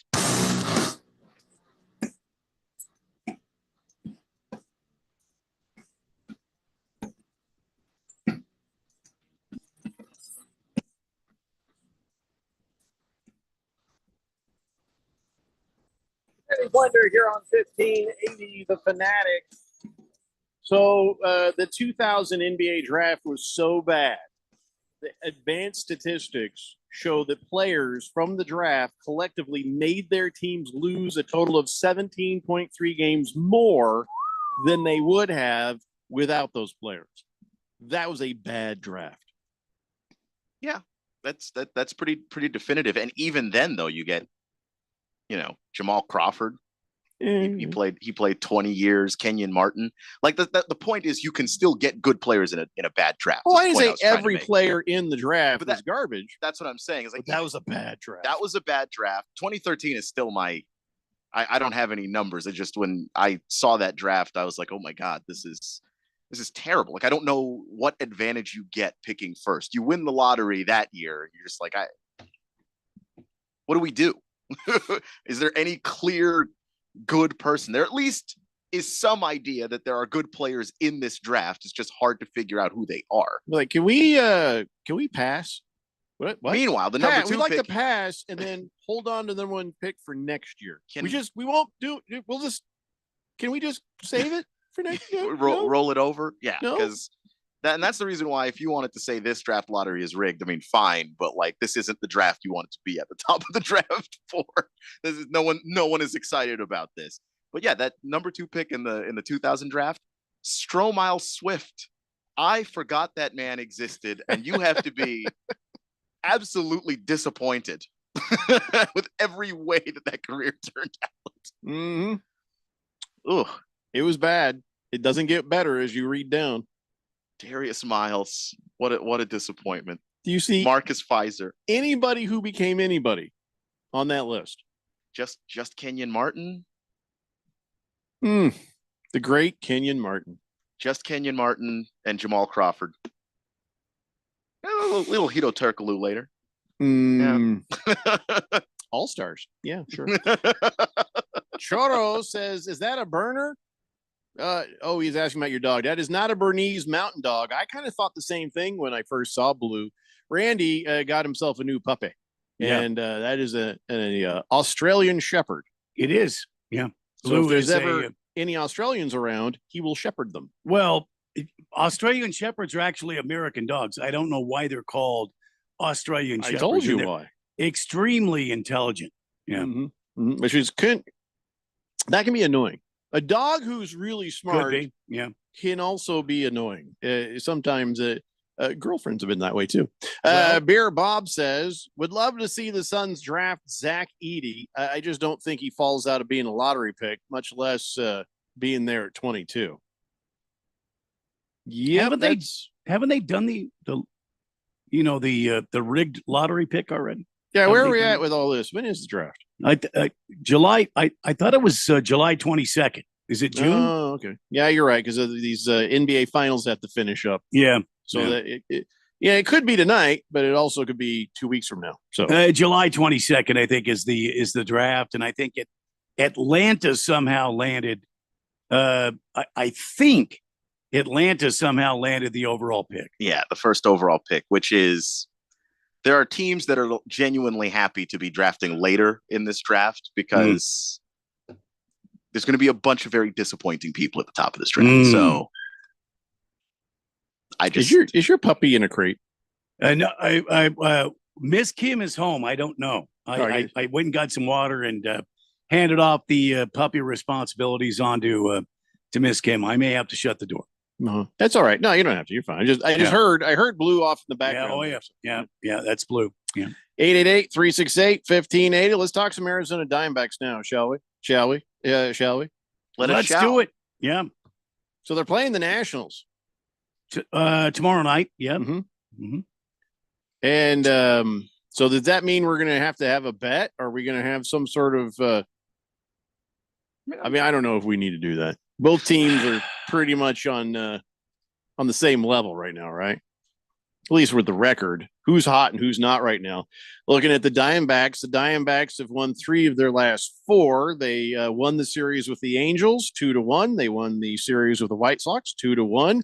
So it seems like they're on the better side of being consistent, although we're still just a couple games under 500.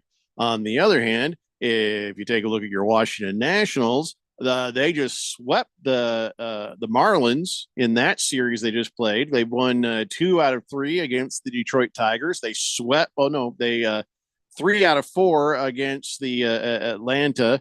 Of course, they got swept by the Mets. So very confusing. Both teams are confusing. Both teams seem to be on the better end of things. So what do we have to expect for this?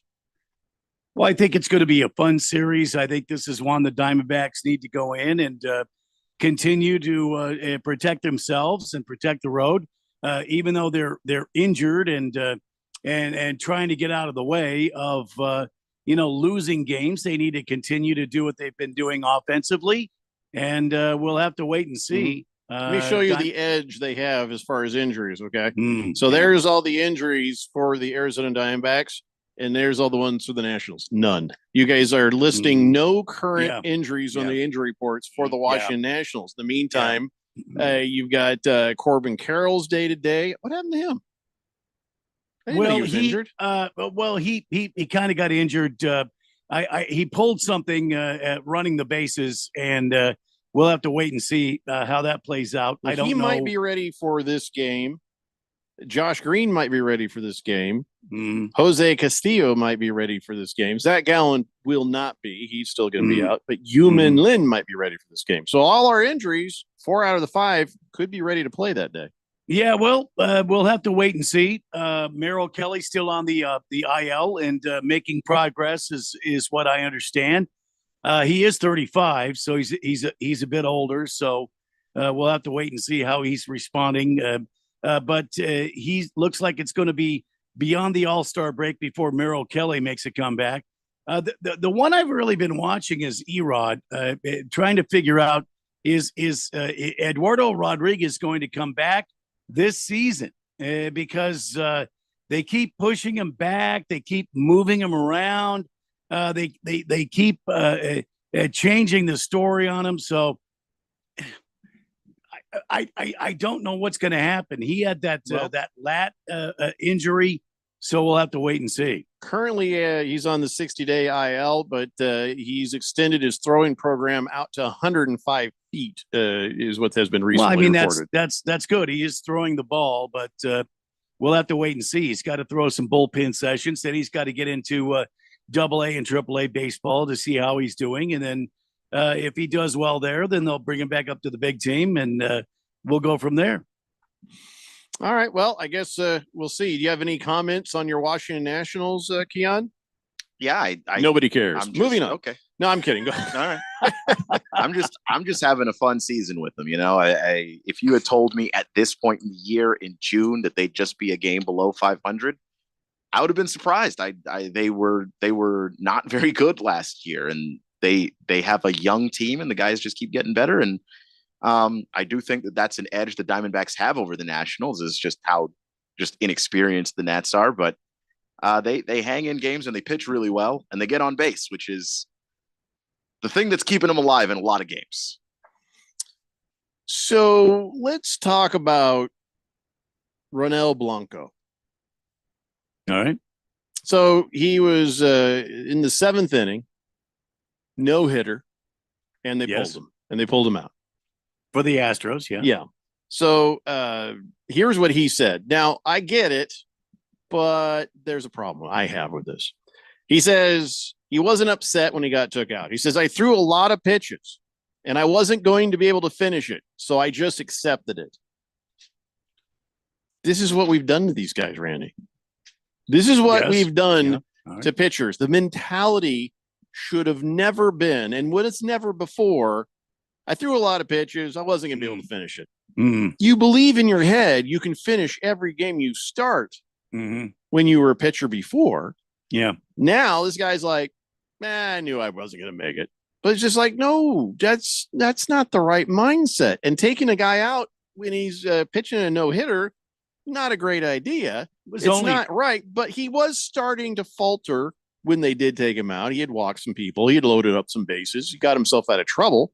But I just hate that that's the new thought process now of the players. I get it when it's the managers. I get it when they're looking at this through the sabermetrics and all this things, and he's through 94 pitches, and we got I understand them doing, but then the player's mindset is sort of evolved to match that, and it makes me sad. Well, Ronel Blanco is the guy that threw 94 pitches, and he felt like he was starting to get tired. And unfortunately, he doesn't have that killer instinct like a Nolan Ryan or a Tom Seaver or, as the Bob Gibson or some of these guys. You find it. He didn't. He doesn't have that built into him to dig deep and to go late. And unfortunately, it's changing the game of baseball. And now these managers not the players are expected to pull these guys out. Look, if I had a no-hitter going and I was 7 2/3, I've got to go back and I've got, like you said, Jeff, I've got to dig deep. I got to finish this, man. This is my no-hitter. A team of horses to pull me off that mound. Yeah, absolutely. We can talk about this and other things more when we come back. Hour 3 of the Daily Bender is up next here on 1580 The Fanatic. That's the sound of steak searing in its juices on your new pellet grill. You heard that right. The Weber Searwood Pellet Grill can smoke low and slow at 180 degrees all the way to a high heat sear at 600. With the Weber Searwood, you can cook on the direct flame over the full great sear zone. You'll hear the gasp of amazement from friends and family when you serve the food. Cooking with the Weber Searwood Pellet Grill just sounds delicious and tastes even better. Every business faces challenges, but complicated, expensive, and uncertain shipping shouldn't be one of them. With USPS Ground Advantage from the United States Postal Service, you can avoid all the noise. No more unexpected surcharges, hidden fees, or complex rate structures. It's just easy, cost-effective, and dependable shipping. Tune your business's frequency to success and turn shipping to your advantage. Learn how at USPS.com/advantage. USPS Ground Advantage. Simple, affordable, reliable. Marijuana may be legal in Arizona, but driving impaired is not. As a police officer here in Arizona, I know DUIs apply to more than just alcohol. Anything that impairs driving makes you dangerous on the road. If you feel different, you drive different, and driving impaired can get you a DUI. Get the facts at drivinghighaz.com and spread the word with the hashtag HighDUI. This message is sponsored by the Governor's Office of Highway Safety. If you're rolling over your 401k to an IRA soon, but not sure if you want to go all in on this crazy market, here's what many retiring professionals are doing. How about a safe and secure IRA offering a contractually guaranteed 10% income bonus that grows 7% annually guaranteed? Your income can double in 10 years. Meanwhile, neither your principal nor your retirement income is ever subjected to a market downturn. Even if the market crashes by 50%, you get the 10% bonus. Your income keeps growing at 7%, and your principal may grow without losses uncapped. You go up with the index, never down, forward, never back. Get a 10% income bonus with a 7% contractually guaranteed growth rate. I compare over 1,200 annuities with a fiduciary duty and can help you retire and stay retired. Guarantees rely on the financial strength of the insurer, so compare with leading annuity authority Steve Jurich now. Visit IQannuity.com, IQannuity.com, IQannuity.com. Hey guys, Jeffrey O'Brien here.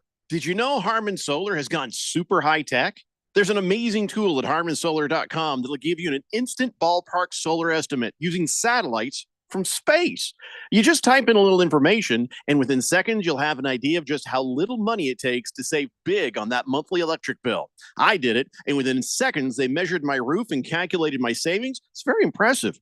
Go to harmansolar.com and give it a try yourself. That's harmansolar.com. KQFN Tempe. Also transmitting on K257CD Phoenix at 99.3 FM and K240 EU Mountain Hills at 95.9 FM. It's time for the third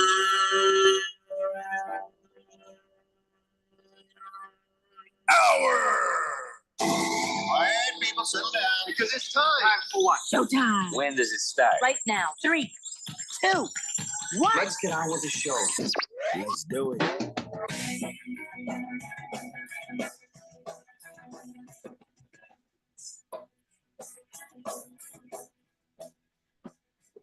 All right, everybody, it's 5 o'clock here on the Daily Blender. Your good friend, your radio pal, Jeffrey O'Brien, alongside Randy White. Got Keon Rose in the control room. You all right, Keon? You had a look of, you all right? I'm good. What was that face? Just I'm gonna have to hustle to the bathroom next break. That's You never trust a fart. You never. No, it felt dangerous. It felt Yep. dangerous. Look, and, Keon, let me help you out here as your older brother. You never waste an erection and you never trust a fart. Yeah, no. Unless you're at work, then the Well, second one only. Maybe. Yeah.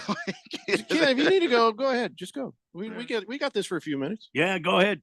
Take off. I've done got this. I've done this where we came like, yeah. and then I've like, you know what? I got to go. I'm out, and I've walked away. It's better just to go take care of that than to suffer. You know. See, back in the day, you could put on a long, you could put on Right. "Stairway to Heaven" by Led Zeppelin, the long version. Yeah, yeah. You could play "Dark Side of the Moon" the entire side of the album because it runs from one song into the next. You could have a good, bowel movement during those. Go ahead. Go just take care of things. All right. We got this for a few minutes. I'll Go be ahead. Anyway, 888-368-1580. Before we went to the top of the hour, we were talking about Ronel Blanco getting pulled after 7. And it was, listen, if he was tired and it was starting to come apart on him, I understand the manager saying, hey, you just loaded those bases. We got to get you out of this. And, you know, good job, but time to go, kid. I get that. But I was the quote from Ronel Blanco saying, I threw a lot of pitches and I wasn't going to be able to finish it. So I just accepted it. That is a heartbreaking statement. Yeah. To hear that from a player. The player should be like, well, the managers, the coaches know what they're doing, but I really would have liked to stay in there and get that. Oh, I wanted that one. You know, just to hear them sort of surrender to the metrics. I think you're right.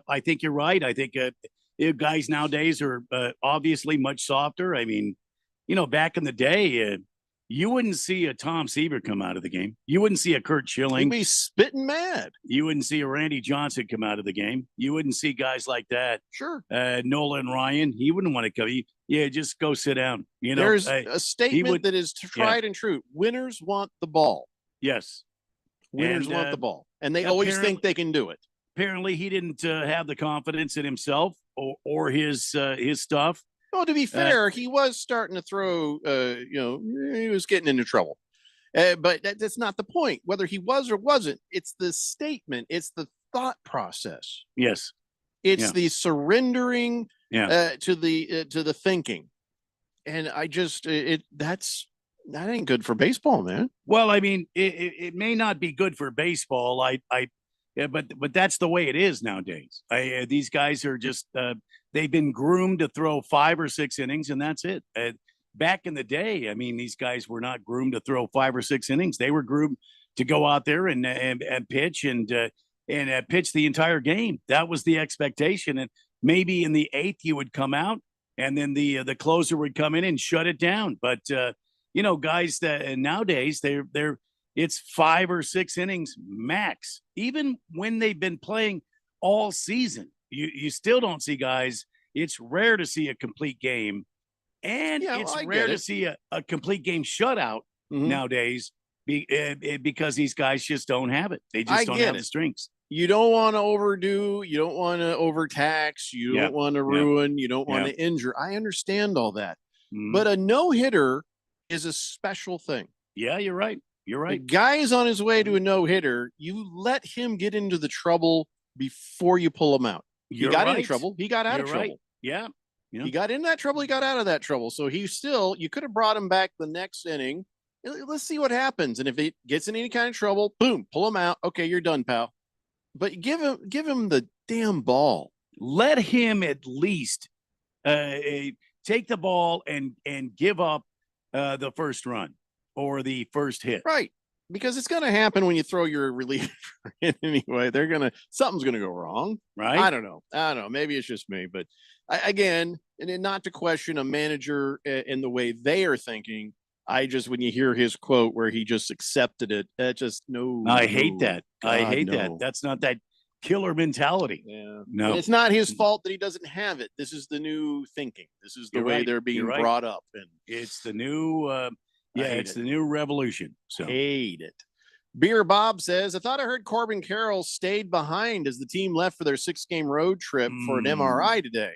Was that the game yesterday? I believe he left the game after he made an off-balance throw in the 7th inning trying to double someone up. Oh, so that's what happened. Well, listen, I'm just saying the injury report says he could be available as early as tomorrow. That doesn't mean he will be. That doesn't mean the decision has been made that he'll join the team. They maybe be like, well, they'll rest him some more. Who knows? I'm just saying. Injury report says June 18th he could come back. It looked like he was grabbing at his ribs. It looked like he was kind of feeling a bit shaky.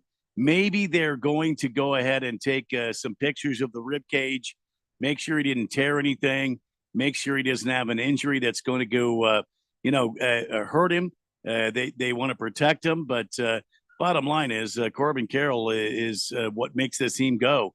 And we'll have to see how the Diamondbacks do in our nation's capital against this Nationals team. As I said before, I was worried about the White Sox coming into town. I'm equally worried about the Washington Nationals before the Diamondbacks move on. So Diamondbacks need to keep playing ball like they have before, keep this offense going, and the pitching staff is going to have to step up and see how they can rescue this team. And they're going into a beehive against these Nationals. This is a good team. We'll have to wait and see what happens.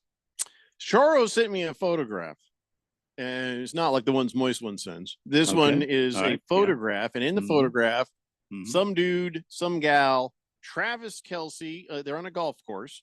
Travis Kelce wearing shoes, Wayne Gretzky not wearing shoes. And Kelce and Wayne Gretzky standing next to each other. Yeah. About the damn same height. Travis Kelce is 6'5", and if you look at remember, Wayne Gretzky has his shoes off. Shoes on, I would almost say that Gretzky looks in this picture to be like 6'3", 6'4". No kidding. So what is his let's see, Wayne, I'm gonna look it up here since Keon is making poo-poo in the potty. Yeah. Gretzky height. Well, see, how's that? This must just be an optical illusion because he's only 6 feet according to the thing. And if it says 6 feet on the thing, that means he's probably like 5'10". But Travis Kelce is 6'5".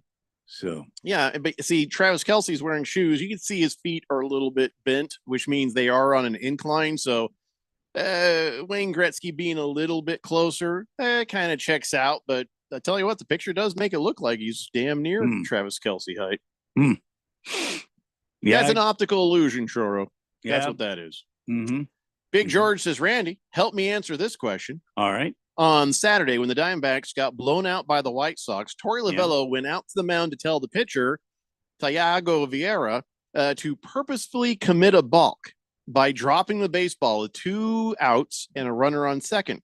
The runner was Martin Maldonado. One of the slowest runners in baseball. With the balk, he moved to third, and the hitter got a single, scoring Maldonado. What the hell was Lovullo thinking?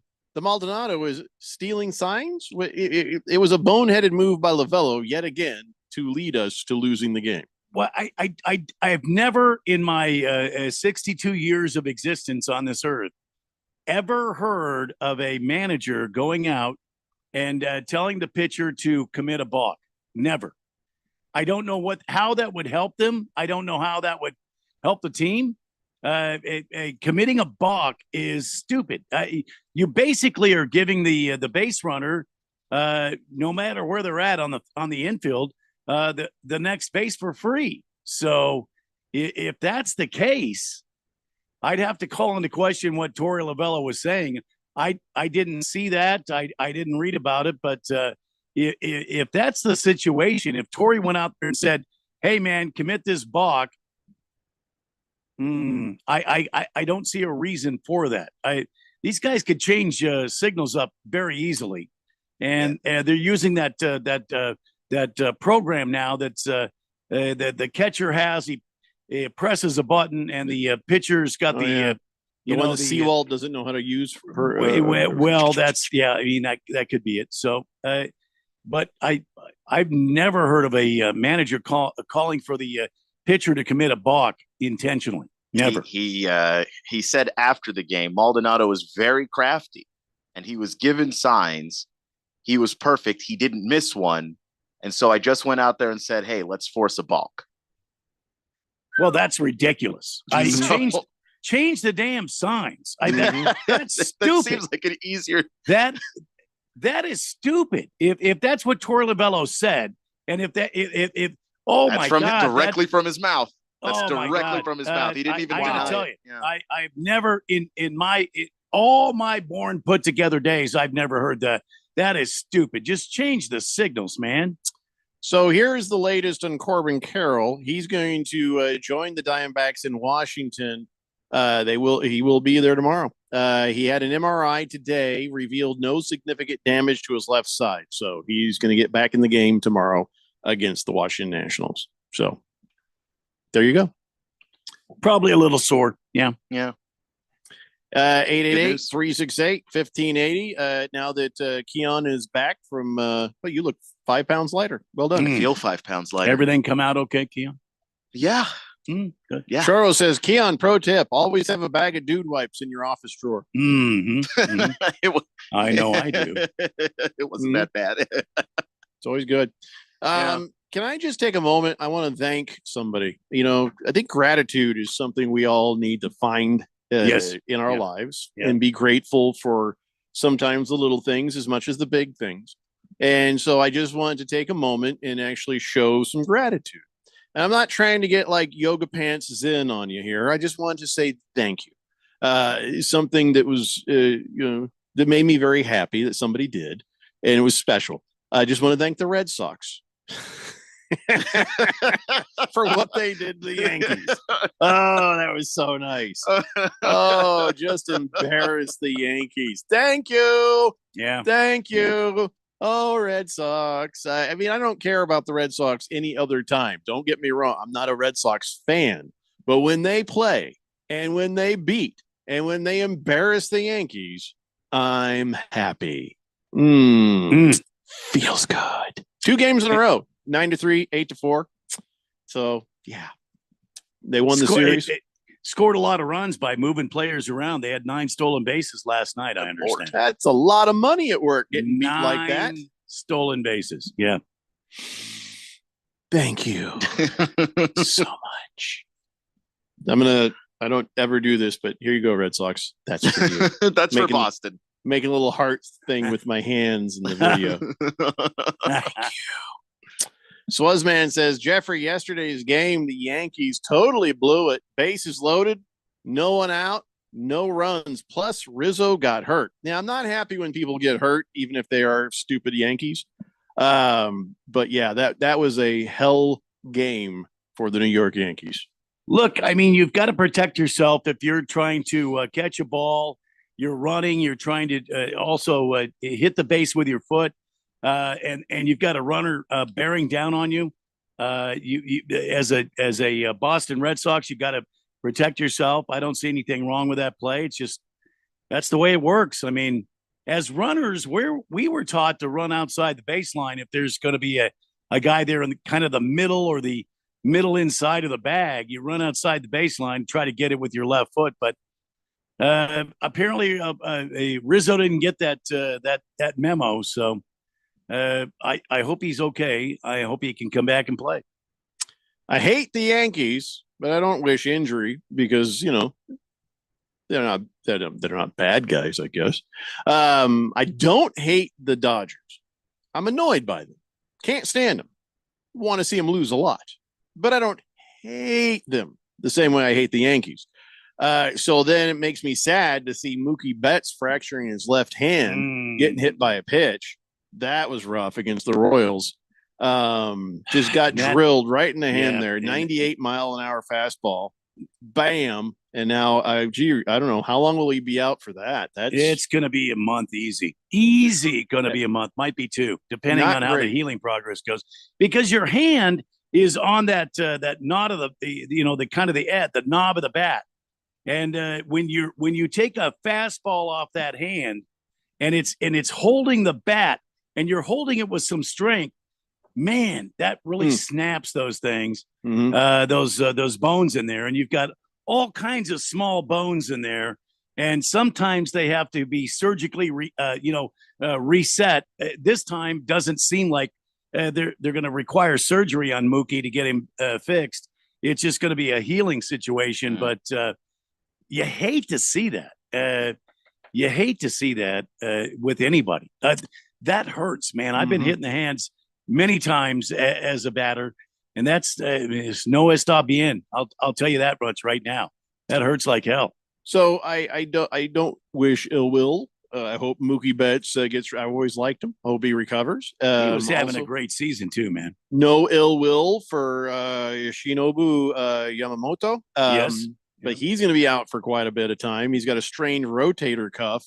So the Dodgers are getting injured again. They're getting injured at the wrong time. And right after he signed a $325 million contract. So old Yamamoto, he fine. He's going to He'll be all right. Yeah. Oh, yeah. He's still smiling. He's well off. But as far as throwing, he may not be back this season. Right. A lot of people have some thoughts that he's going to be back in a month or so, but really kind of depends on what they see in that imaging, if he's going to return or not. So I got nothing against these guys. I don't hate the Dodgers. I dislike them enough to where if they're going to be injured and it causes the Dodgers to lose some games, I'm okay with that. I can understand that. Nothing personal. It's how I feel about the Phillies. But that's a lot of money that they've just spent. And you don't root for people to get hurt, but if you should so happen to already be injured, it is what it is. Just saying. Yep. The Yankees I hate, but I still don't. I don't like seeing Rizzo get hurt. I don't like seeing Mookie Betts get hurt. I like Yamamoto getting hurt. But the outcome of it, I don't mind. Just saying. Am I okay ethically, morally? I think you are. I feel like I might be. I think you are. Swazman says MLB is getting fun to follow until NFL starts. Always good to see professional athletes giving their all. No load management in the Major League Baseball, unlike the NBA. It's not like you need load man. The only person who needs load management in Major League Baseball is the pitcher's arm. Outside of that, these guys just play all the time. Yeah. I mean, in the NBA, you are running like 3 miles a night. If you're a guard, any wing player, you're if you're Luka, you're jogging. But yeah. Baker's Cockian says Dodgers just lost the MVP and the Rookie of the Year awards for the season. They can't win titles, so awards is all they got for Ralph. Now they got nothing. Please don't block me, Ralph. That's too bad, isn't it? There are worse things than getting blocked by Ralph. Baker's cocky hens. I wouldn't worry about it. Let's take a break. We come back. We got a couple more things to talk about. Then we're going to talk about some football. It's the Daily Blender here on 1580, The Fanatic. This is Brent Musburger's action update on 1580 and 99.3 The Fanatic. Get insights into the sports betting market with VSiN's betting splits. See where the money is and keep updated on how the market is reacting. Only at VSIN.com. Now, here are the latest lines from my guys in the desert. The NHL Stanley Cup Finals continuing on Tuesday night as the Florida Panthers will be hosting the Edmonton Oilers in Game 5. Florida needing a victory to claim their first ever Stanley Cup championship. They lead 3-1, but the Oilers offense came alive on Saturday night in Game 4, winning 8-1. The Panthers minus a goal and a half on Tuesday night, plus 190 on the puck line. Edmonton getting a goal and a half, minus 235. On the money line, the Oilers plus 114, Florida minus 137, over under 5.5. I'm Tony Desiri with your VSiN Action Update on 1580 and 99.3 The Fanatic. When you use Bounce dryer sheets and your clothes look amazing, it's the sheets. Less static in your life? Yeah, it's the sheets. Smelling fresher than ever? It's the sheet. Oh, so soft fabric? Ooh la la. It's the sheet. Less wrinkles on your clothes? You know it's the sheet. Bounce dryer sheets. More freshness, more softness. Less static, less wrinkles. It's the sheet. Every business faces challenges, but complicated, expensive, and uncertain shipping shouldn't be one of them. With USPS Ground Advantage from the United States Postal Service, you can avoid all the noise. No more unexpected surcharges, hidden fees, or complex rate structures. It's just easy, cost-effective, and dependable shipping. Tune your business's frequency to success and turn shipping to your advantage. Learn how at USPS.com/advantage. USPS Ground Advantage. Simple, affordable, reliable. Before you fly, take a trip to your local MVD office or authorized third-party provider with your required documents and get the new AZ Travel ID with the Gold Star for your new driver's license or ID. Starting May 2025, this new AZ Travel ID gets you through TSA security checkpoints. It's quick and easy. Think of it as your license to fly. Learn how to get your new ID at aztravelid.com. Sponsored by ADOT in partnership with the Arizona Broadcasters Association and this station. At Desert Wholesale Diamond, we pride ourselves on providing top-tier quality, unmatchable prices, and excellent service. I'm Diamond Dave, and my track record in the diamond industry dates back 4 generations. I've eliminated the traditional middlemen, providing you with direct access to wholesale markets. I'm Jada Cantor, and we offer you the best diamond buying journey of your life. With 3 wholesale offices and a dedicated production team, we make it easy for you to buy diamonds at unbeatable wholesale prices. Our 34 years of industry leadership proves our dedication, and we continue to lead the way in all areas, particularly in lab-grown diamonds. Save yourself from paying retail. Experience the most pleasant diamond buying experience ever. Meet Diamond Dave and his team, who are all waiting to assist you with your wholesale diamond purchase. Call Diamond Dave at 480-397-2450, 480-397-2450, or follow him on Instagram at Diamond Dave Cantor. That's at Diamond Dave, Kantor. Hi, I'm Ralph Romano. And I'm Neil Lynch. And we're the Weekend Warriors. Ralph, I think we should change the name of our show. To what? Let's call it 30 Years Sports Talk Interview Fun Time. What kind of name is that? Well, we've been friends for over 30 years. Yeah. We talk about sports. Sure. We interview personalities from the Arizona sports scene. Okay. And we have fun. Dude, are you done? For now, yes. Look, Neil, all this is true, but let's just stick to our regular name. Okay, Ralph, but I think my name is better. Anyways, it's the Weekend Warriors every Saturday at 10 a.m. right here on 1580 The Fanatic.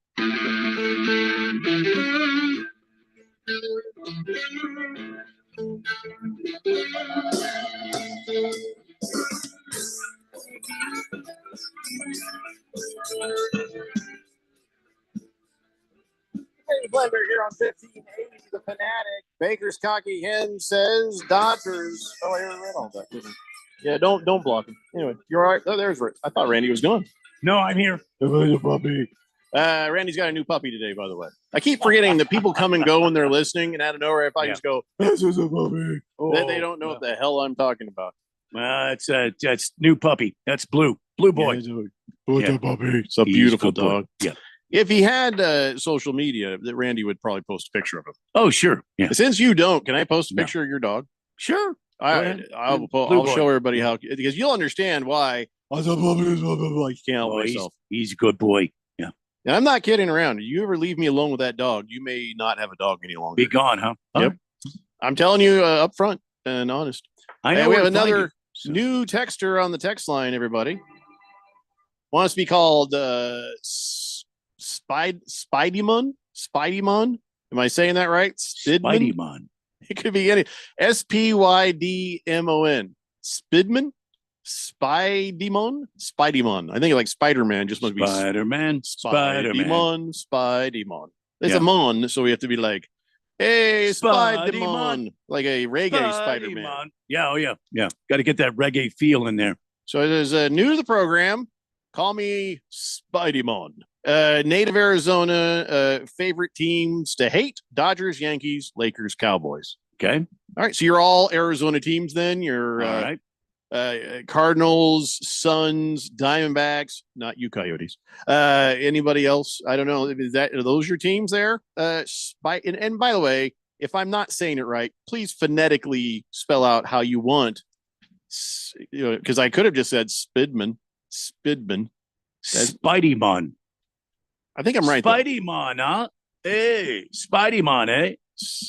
Or Go ahead, Spy Dion, Demon. It could be Go ahead. Spy Demon. No, it's Spidey-Man. No, I know, but it could be Spy Demon. I don't think SPYDMON could be I think it's Spy the Demon. kind of that Jamaican feel to it, that Rastafari type of thing, What do you say, Keon? You shall be loved. You see what I'm saying? I don't want to be the authority on this. Come on, I Keon. was asking your opinion. I'm not asking you to Spidey-Man. sign a loan or something. Spidey-Man. I don't know. Spidman, Spy I don't think- Demon, or Spideyman.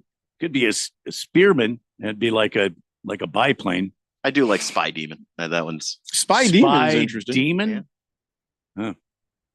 This is the most conversation we've had about a texter nickname that a texter has ever brought up Yeah, for we could themselves. Probably help them. I mean, I've got a whole list if you want me to. No, they've got a name: Spy Demon or Spideyman or Spidman. Mhm. All of them work. I just need to know what the phonetical spelling is. Sure. That's all. Spidey-Man. Hey, did you hear that they nabbed a Major League Baseball umpire for gambling? Yes. Did you guys talk about this last week? Well, it was breaking last week when we in the Do you have last details? hour. Well, we didn't get a whole lot of details. Still not that many details. All I know is that Major League Baseball said that they've commenced an investigation regarding potential violation of Major League Baseball sports betting policies by umpire Pat Hoberg. He gone. Or is it Hoberg?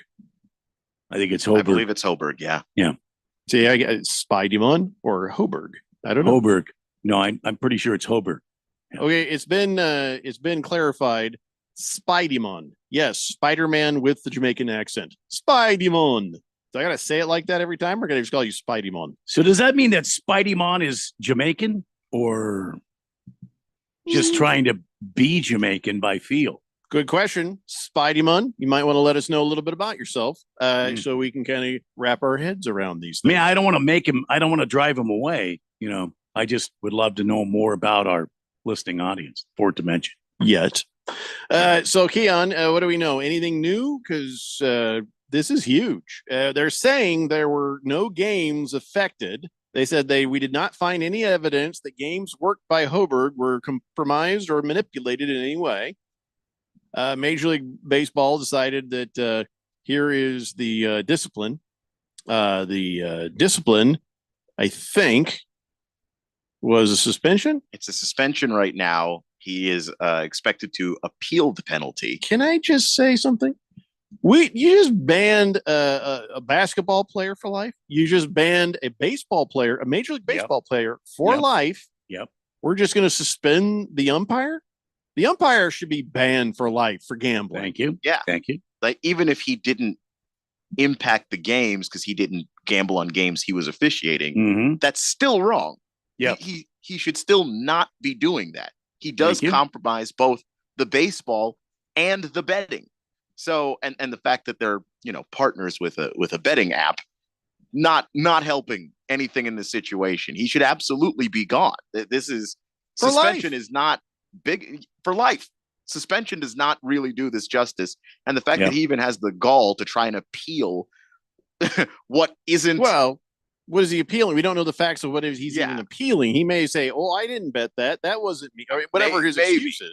If he's saying he didn't actually do it, that's one thing. But if they caught him and he's just simply saying, "I think the punishment is too harsh," it ain't harsh enough. So there's that for starters. But Major League Baseball just really isn't disclosing the nature of the violation or the extent of the punishment. But this is a problem that needs to be reined in. If for any official that can have an effect on a game, throwing the game into one direction or another. Major League Baseball might be one of the easiest ones if you just call a bunch of bad strikes or balls or whatever you need to do to help or hurt, to get your outcome. Calling strikes as balls helps a team. Calling balls as strikes, anything that's close or what. I feel like it makes it easier. I mean, fans will know and they'll be like freaking out. But is that the easiest game to fix? What do you think the easiest game to fix is? It's not basketball or football, is it? I don't know. I think with all of those sports, if you pick the right moment to botch a call, you could turn any game pretty easily. In basketball, you can control with fouls. If there are fouls that you're allowing one team to play a little bit more physically than another, it doesn't even have to be obvious. It could be a little slight in terms of who gets to be a little bit more physical, and you can already affect the game that way. And in football, I mean, how many times could you really call holding on any given play?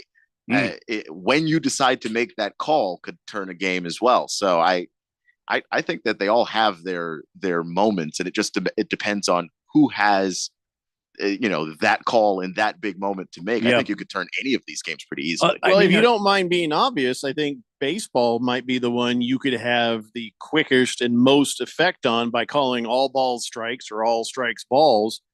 Even though the fans would know it, that's the one I think you could do the most damage with, right? Well, I think those borderline pitches, those marginal pitches, you could call those balls or strikes depending on which way you're betting.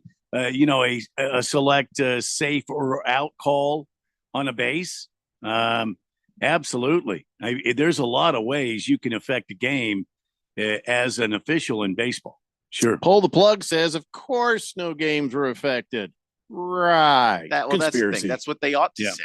And that's the thing that makes it feel dishonest too, is like you're not telling us what the violation was. You're not telling us how bad the violation is.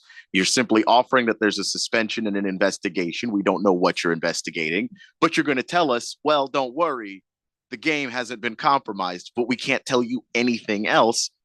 Obviously, people are going to jump to the worst conclusion, which is you're lying.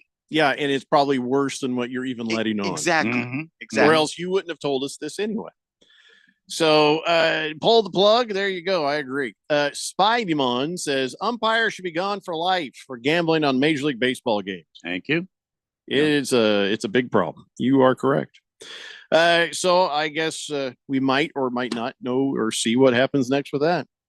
It was bound to happen. When you start intermixing gambling with sports, these things are going to happen. It won't be the first time. It won't be the last time.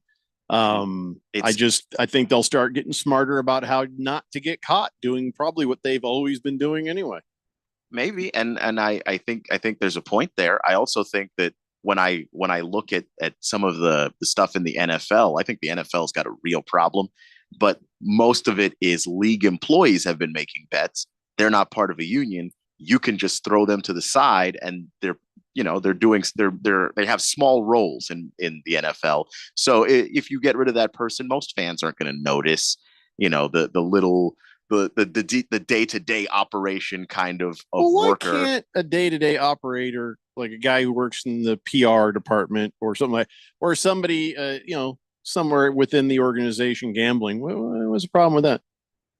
They can't throw a game. They can't change the outcome of a game. We don't because they might have inside information. Yeah, I mean, other people in the building. If you're really nice to other folks, you might be able to get information that other people don't have, which compromises the betting more than the integrity of the game. But it's still one of those things. If you work for the National Football League, you can bet on everything else but the National Football League. That's how I think that should work. You can bet on Major League Baseball if you don't play baseball or work in baseball. Choro, you're right. He says it's remarkable how this stuff gets swept under the rug, Yeah, it's easy to do, and we're not looking for most of the people that are involved, and it's probably a deeper problem than most of us think. So before we move into the football, we're running out of time to even do that. But I just want to say, hey, not bad for old folks. I'm not that much older than Gabby, but Gabrielle Rose, she did very well.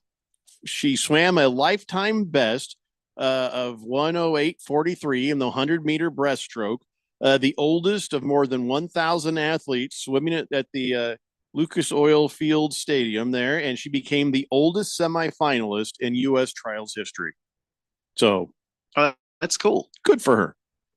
Good for her. I that's- mean, she was swimming like a fish. The level that you have to be at to swim and compete for these U.S. trials is crazy. And to be the oldest competitor there and still be kicking, hey, good for her. Yeah. So that's kind of nice, I mean, I had that heartbreaking moment when I realized that I was slightly older than Kurt Warner. That hurt. That hurt. Yeah, when you start getting to the age of referees, that's Mhm. another one for me. That Pat Holbrook we were just talking about. He's 37. Oh, and I was just like, boy. wow. That'll make you. You remember look back. thinking when you're a kid, you watch sports, you always think of the referees and the umpires as the old guys kind of managing the game. And then you're the same age as them. And it changes some things. Hey, we feel it. It changes some things. We feel it. Spideymon says yes. All around Arizona sports fan, Cards season ticket holder since 1993. Wow, good for you. Hey, how many tickets you got? There's three of us, and one of you. If you had, we could just. I'm just saying. Sure. Sure. Yeah. So you know how sometimes when a business is new and they do a soft open, they just want- Sometimes, yep, see yep. how it goes. We're not going to advertise this. We just want to see, sort of get it under the wire, make sure Right. it's good, make sure Yep. it's working. That's what Fox did with Tom Brady this weekend. I had no idea the UFL championship game was happening, but I guess it did on Fox. I didn't know the season was going on still. Yeah, I thought they were done. Yeah, but evidently it was a blowout because that's what you want out of your championship game. Mm. And they sent Tom Brady out. Fox sent him out there. He wasn't doing play-by-play, but he went in there and talked to the boys in the booth, and then he awarded the award. So he goes down there to the feet. They booed the crap out of him. Like St. No Louis ain't kidding. going to forget what Wow. you did. Yeah. St. Louis ain't gonna forget your cheating ways. What do you think? And now that's the thing. He's gonna get booed like Roger Goodell in just about every stadium other than Tampa Bay and Boston. New England. Yeah. The thing is, you did it to yourself. You spent your entire career terrorizing every other city in the league. Cheating. There was cheating involved. Cheating. And then you're a broadcaster now, so now everybody still gets to continue to see your face and not forget what you did. The boos are coming, man. I didn't watch any of it. I don't want to see ever a UFL game, so I'll have to wait till the season starts. I hate to tell you this, Jeffrey, but Hmm. Kurt Warner was out there warming up. They needed him. Somebody needed him. Well, he was warming one of the quarterbacks up. I don't know who, but Doesn't I understand matter. Kurt Warner was there. Yeah, Kurt Warner was there. He's a mentor to a lot He's of also guys. got a connections to St. Louis and whatnot. Yeah, that's true. He's just doing his job. But warming up, you mean they're What do you just mean? throwing the ball back and forth, right? He was warming up one of their quarterbacks. I understand. I guess. Yeah. I don't know. But he didn't get booed. Everyone loves him there. Yeah, I don't think he One of don't those think he St. got Louis Rams. He won them a Super Bowl. Well, yeah. Talk about being a made man right there. All right. I just enjoyed that he got booed. And then we were all excited because we're like, uh-oh, Giselle and her jiu-jitsu instructor boyfriend, Hakeem, they're breaking up. They're breaking up. That was the word on the street. And they say, well, it's because the roast, all the jokes that were made about him, and he's not used to the attention. Then he becomes part of the joke, and everybody starts asking him, hey, are you the reason for the divorce? And he didn't like it. And so he was just like, oh crap. And he's like, I want out of this. And then Giselle is like, it's Tom's fault we broke up. And then It turns out maybe that's not true, because then they saw Giselle and the jiu-jitsu guy walking and being sort of romantic. So it's not true. Giselle and the guy she cheated on Tom with still together. So good to know. I guess. I don't know. All the kids can wear somebody out with all that jujitsu, free jujitsu lessons they're getting.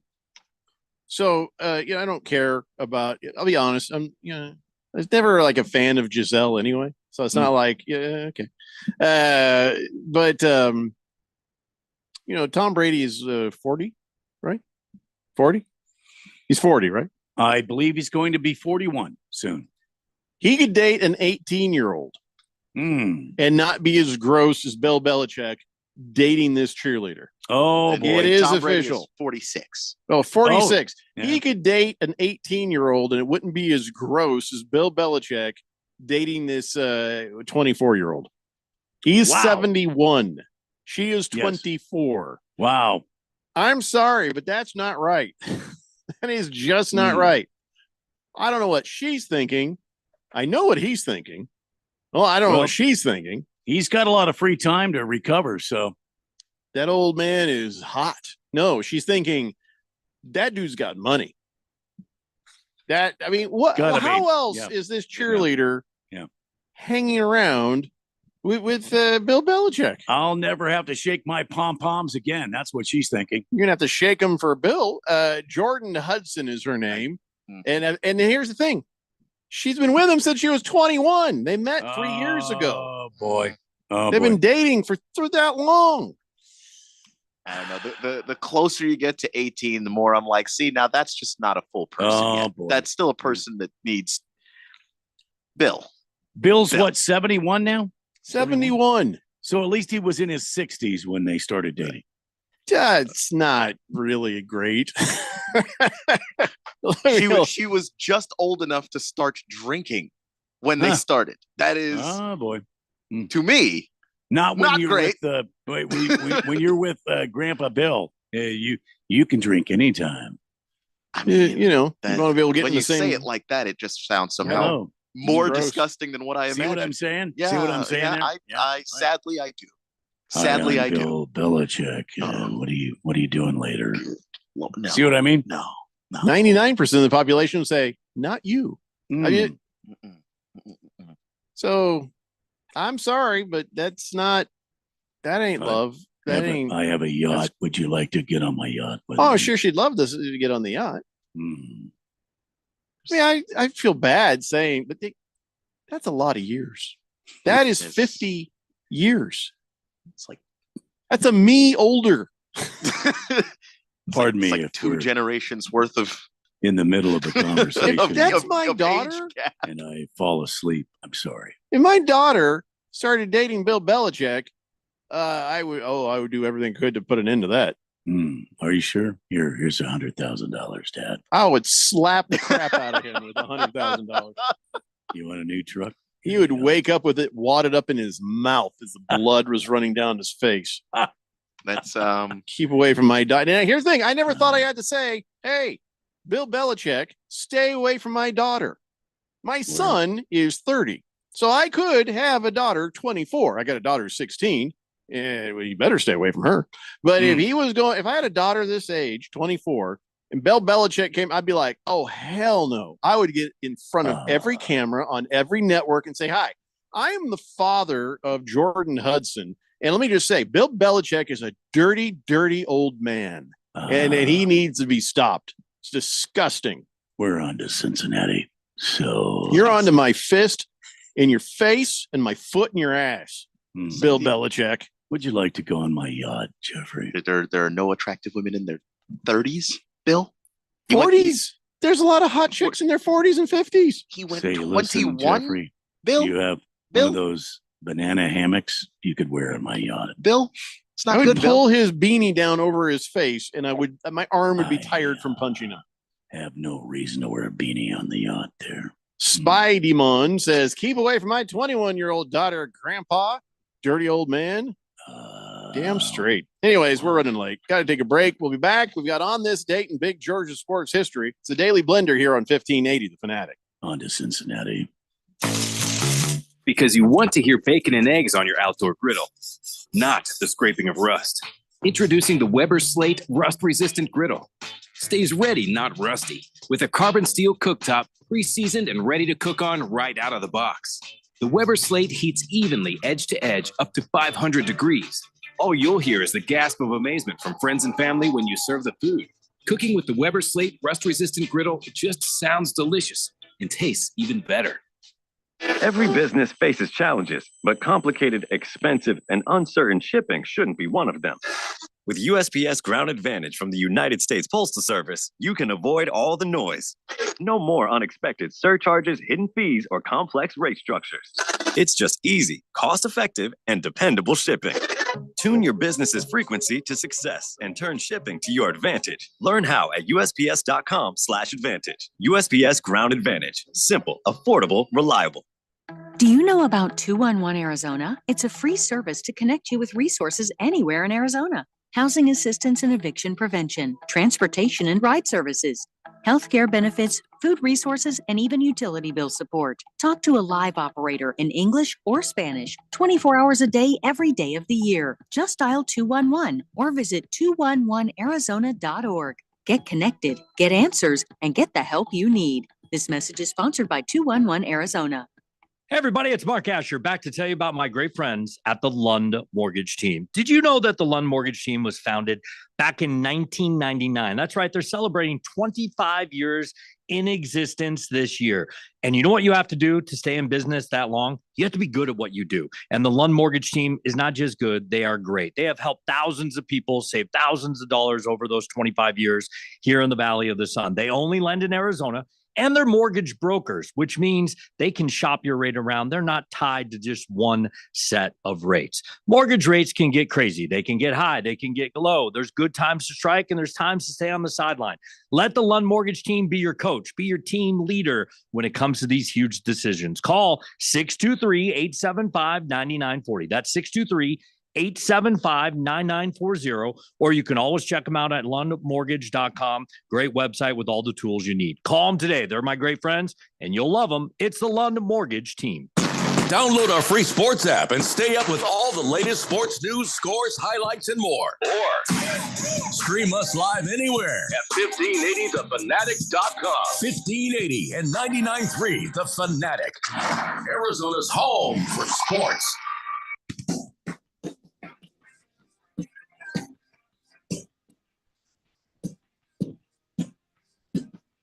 Uh-oh. The big blender here on 1580. The Fanatic Celtics are blowing out the Mavericks right now. Oh, no. 9-2. Well, I mean, it just started, but still. I don't know. All right, maybe that was premature. Maybe. But 9-2. Yeah. Now, if it was 109-2, ass kicking. Yeah. Oh, yeah. Oh, brother. All right. So let's take a look at some other things. Football wise. Yeah. Right. Hey, T. Higgins finally got re-signed on a 1-year deal. Okay, good for T. Higgins. T. Higgins stays a Bengal. And I don't know, what was his deal? How much money is he getting? $21.8 million on the franchise tender. Oh, so did they get what? So that's the franchise tag. Oh, well, so they franchise tagged him? Yeah. And he signed it and decided, let me not make a bigger deal of this than it is. All right. Okay. So what's the deal with T. Higgins? Is he on his last legs or is he? Well, no, you usually franchise the guy you want to keep, but he wants, you probably wants more money. And they're like, well, we're not sure yet about the amount of money or how many years. And we know we've got to pay Jamar Chase down the road and things like that. You want to be able to afford other players afterwards. So if you sign the franchise tag, you put yourself at risk, obviously, because you don't have that security of what happens if you get hurt. But you do help out the team in the sense that you give them one more year to negotiate with you. All right. Well, I think he'll be fine with $21.8 million for a year. And then I guess we'll argue about what he gets next year, right? Yeah, because I mean, it's going to be way too expensive to franchise tag him again. That'd be silly.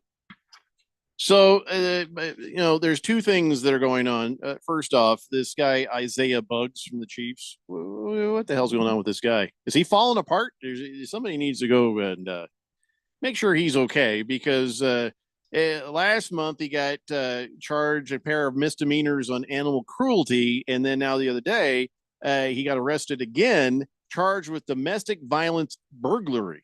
So I'm not sure what the story is on this, but he's having all kinds of troubles off the field there. So you start to wonder, defensive tackle, is he goofy? Is it with the CTE or something? Whatever it is, I hope somebody kind of puts their arm around this guy and says, okay, you've got to stop. And then hopefully this domestic violence burglary thing wasn't something too serious. Do we know what happened with this guy? What he actually did? I don't have a whole lot of clarity on this. All I saw, there was a $5,000 bond, but I have no idea if he got released or if he's still in the Huskow. But yeah, well, he was released. Okay, he was held on $5,000 bond, and so he was released for that. But there aren't a ton of details as to what actually happened. Well, I hope he didn't hurt anybody. Now, if he's just getting into trouble, if he's just making dumb decisions or whatever. Yeah, again, man, I wish. So there's a line. And in one side of this, it's, oh my God, CTE is really affecting him. But on the other side of that line, the things that are done are bad. And then you're like, well, we can't ever forgive certain things. I mean, can't be an excuse, but the CTE can be an explanation. So, Yeah, and the thing is, we don't know how much when someone has CTE, especially severely, we just don't know how much control they have. It just seems to be when someone has CTE, there are these violent tendencies, and so like that's the pattern that we're seeing there. It's not good, and so like that, there does need to be some help there. I just don't know, to what extent he has it and all of that other stuff, and he's going to probably be in denial about it too. There's going to be some of that. Yeah. And here's the other thing. Here I am also assuming, because he's a football player, then he's acting up. Maybe he's got the CTE. There's also the chance maybe this guy's just an a-hole and he's not suffering CTE. That's true. Yeah, good point. And there's no way to know until after somebody dies. That's the other. Yeah, it gets more complicated. You look at a guy like Antonio Brown and you're like, okay, there's no way this guy doesn't have CTE. And he's taken some blows to the head, and then now he started acting really silly. So I don't know. That's a tough one to sort out, but I hope somebody gets their arm around this guy and helps at least guide him. So if not for his sake, for everyone else's. Yeah. Ladies and gentlemen, it's time now for On This Date in Big George's sports history. Back in the year 1992, the Phyllis just kind of fell apart. The Philadelphia 76ers Charles Barkley just lean into the drunkenness, I guess. Wow, I guess. Yeah. All right, the hell with it. This is on this day in history is when we got Charles Barkley. Okay. There, done. Just the word Philadelphia hung me up on that one. No, that was when we got Charles Barkley from the Sixers for Hornacek, Tim Perry, and Andrew Lang. But then we got Hornacek back later, so that worked out all right. He was pretty good three-pointer. Anytime you get horny on your team, I mean, gotta get horny. Well, that's a plus. Yeah.